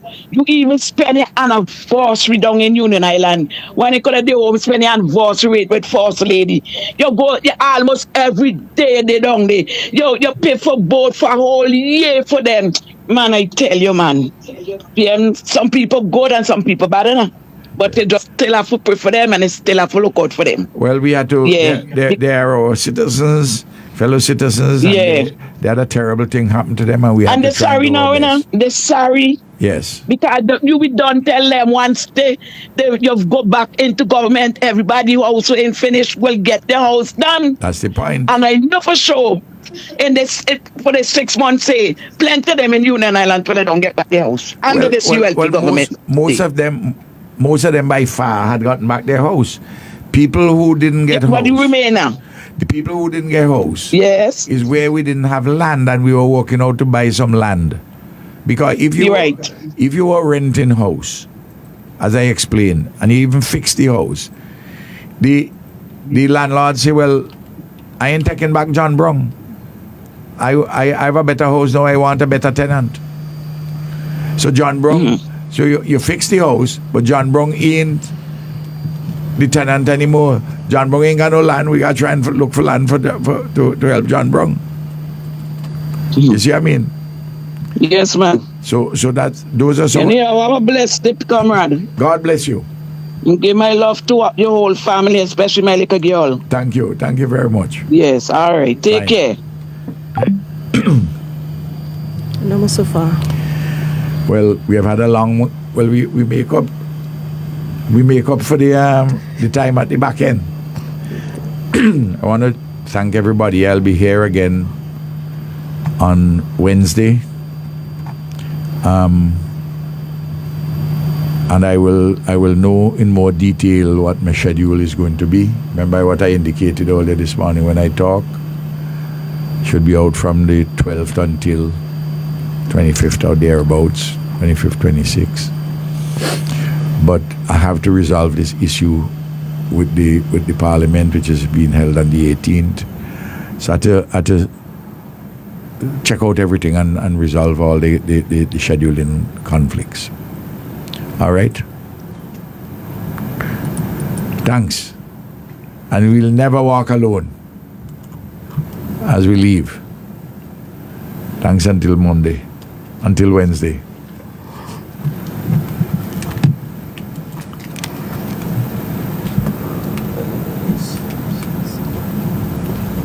Okay. Why you not playing?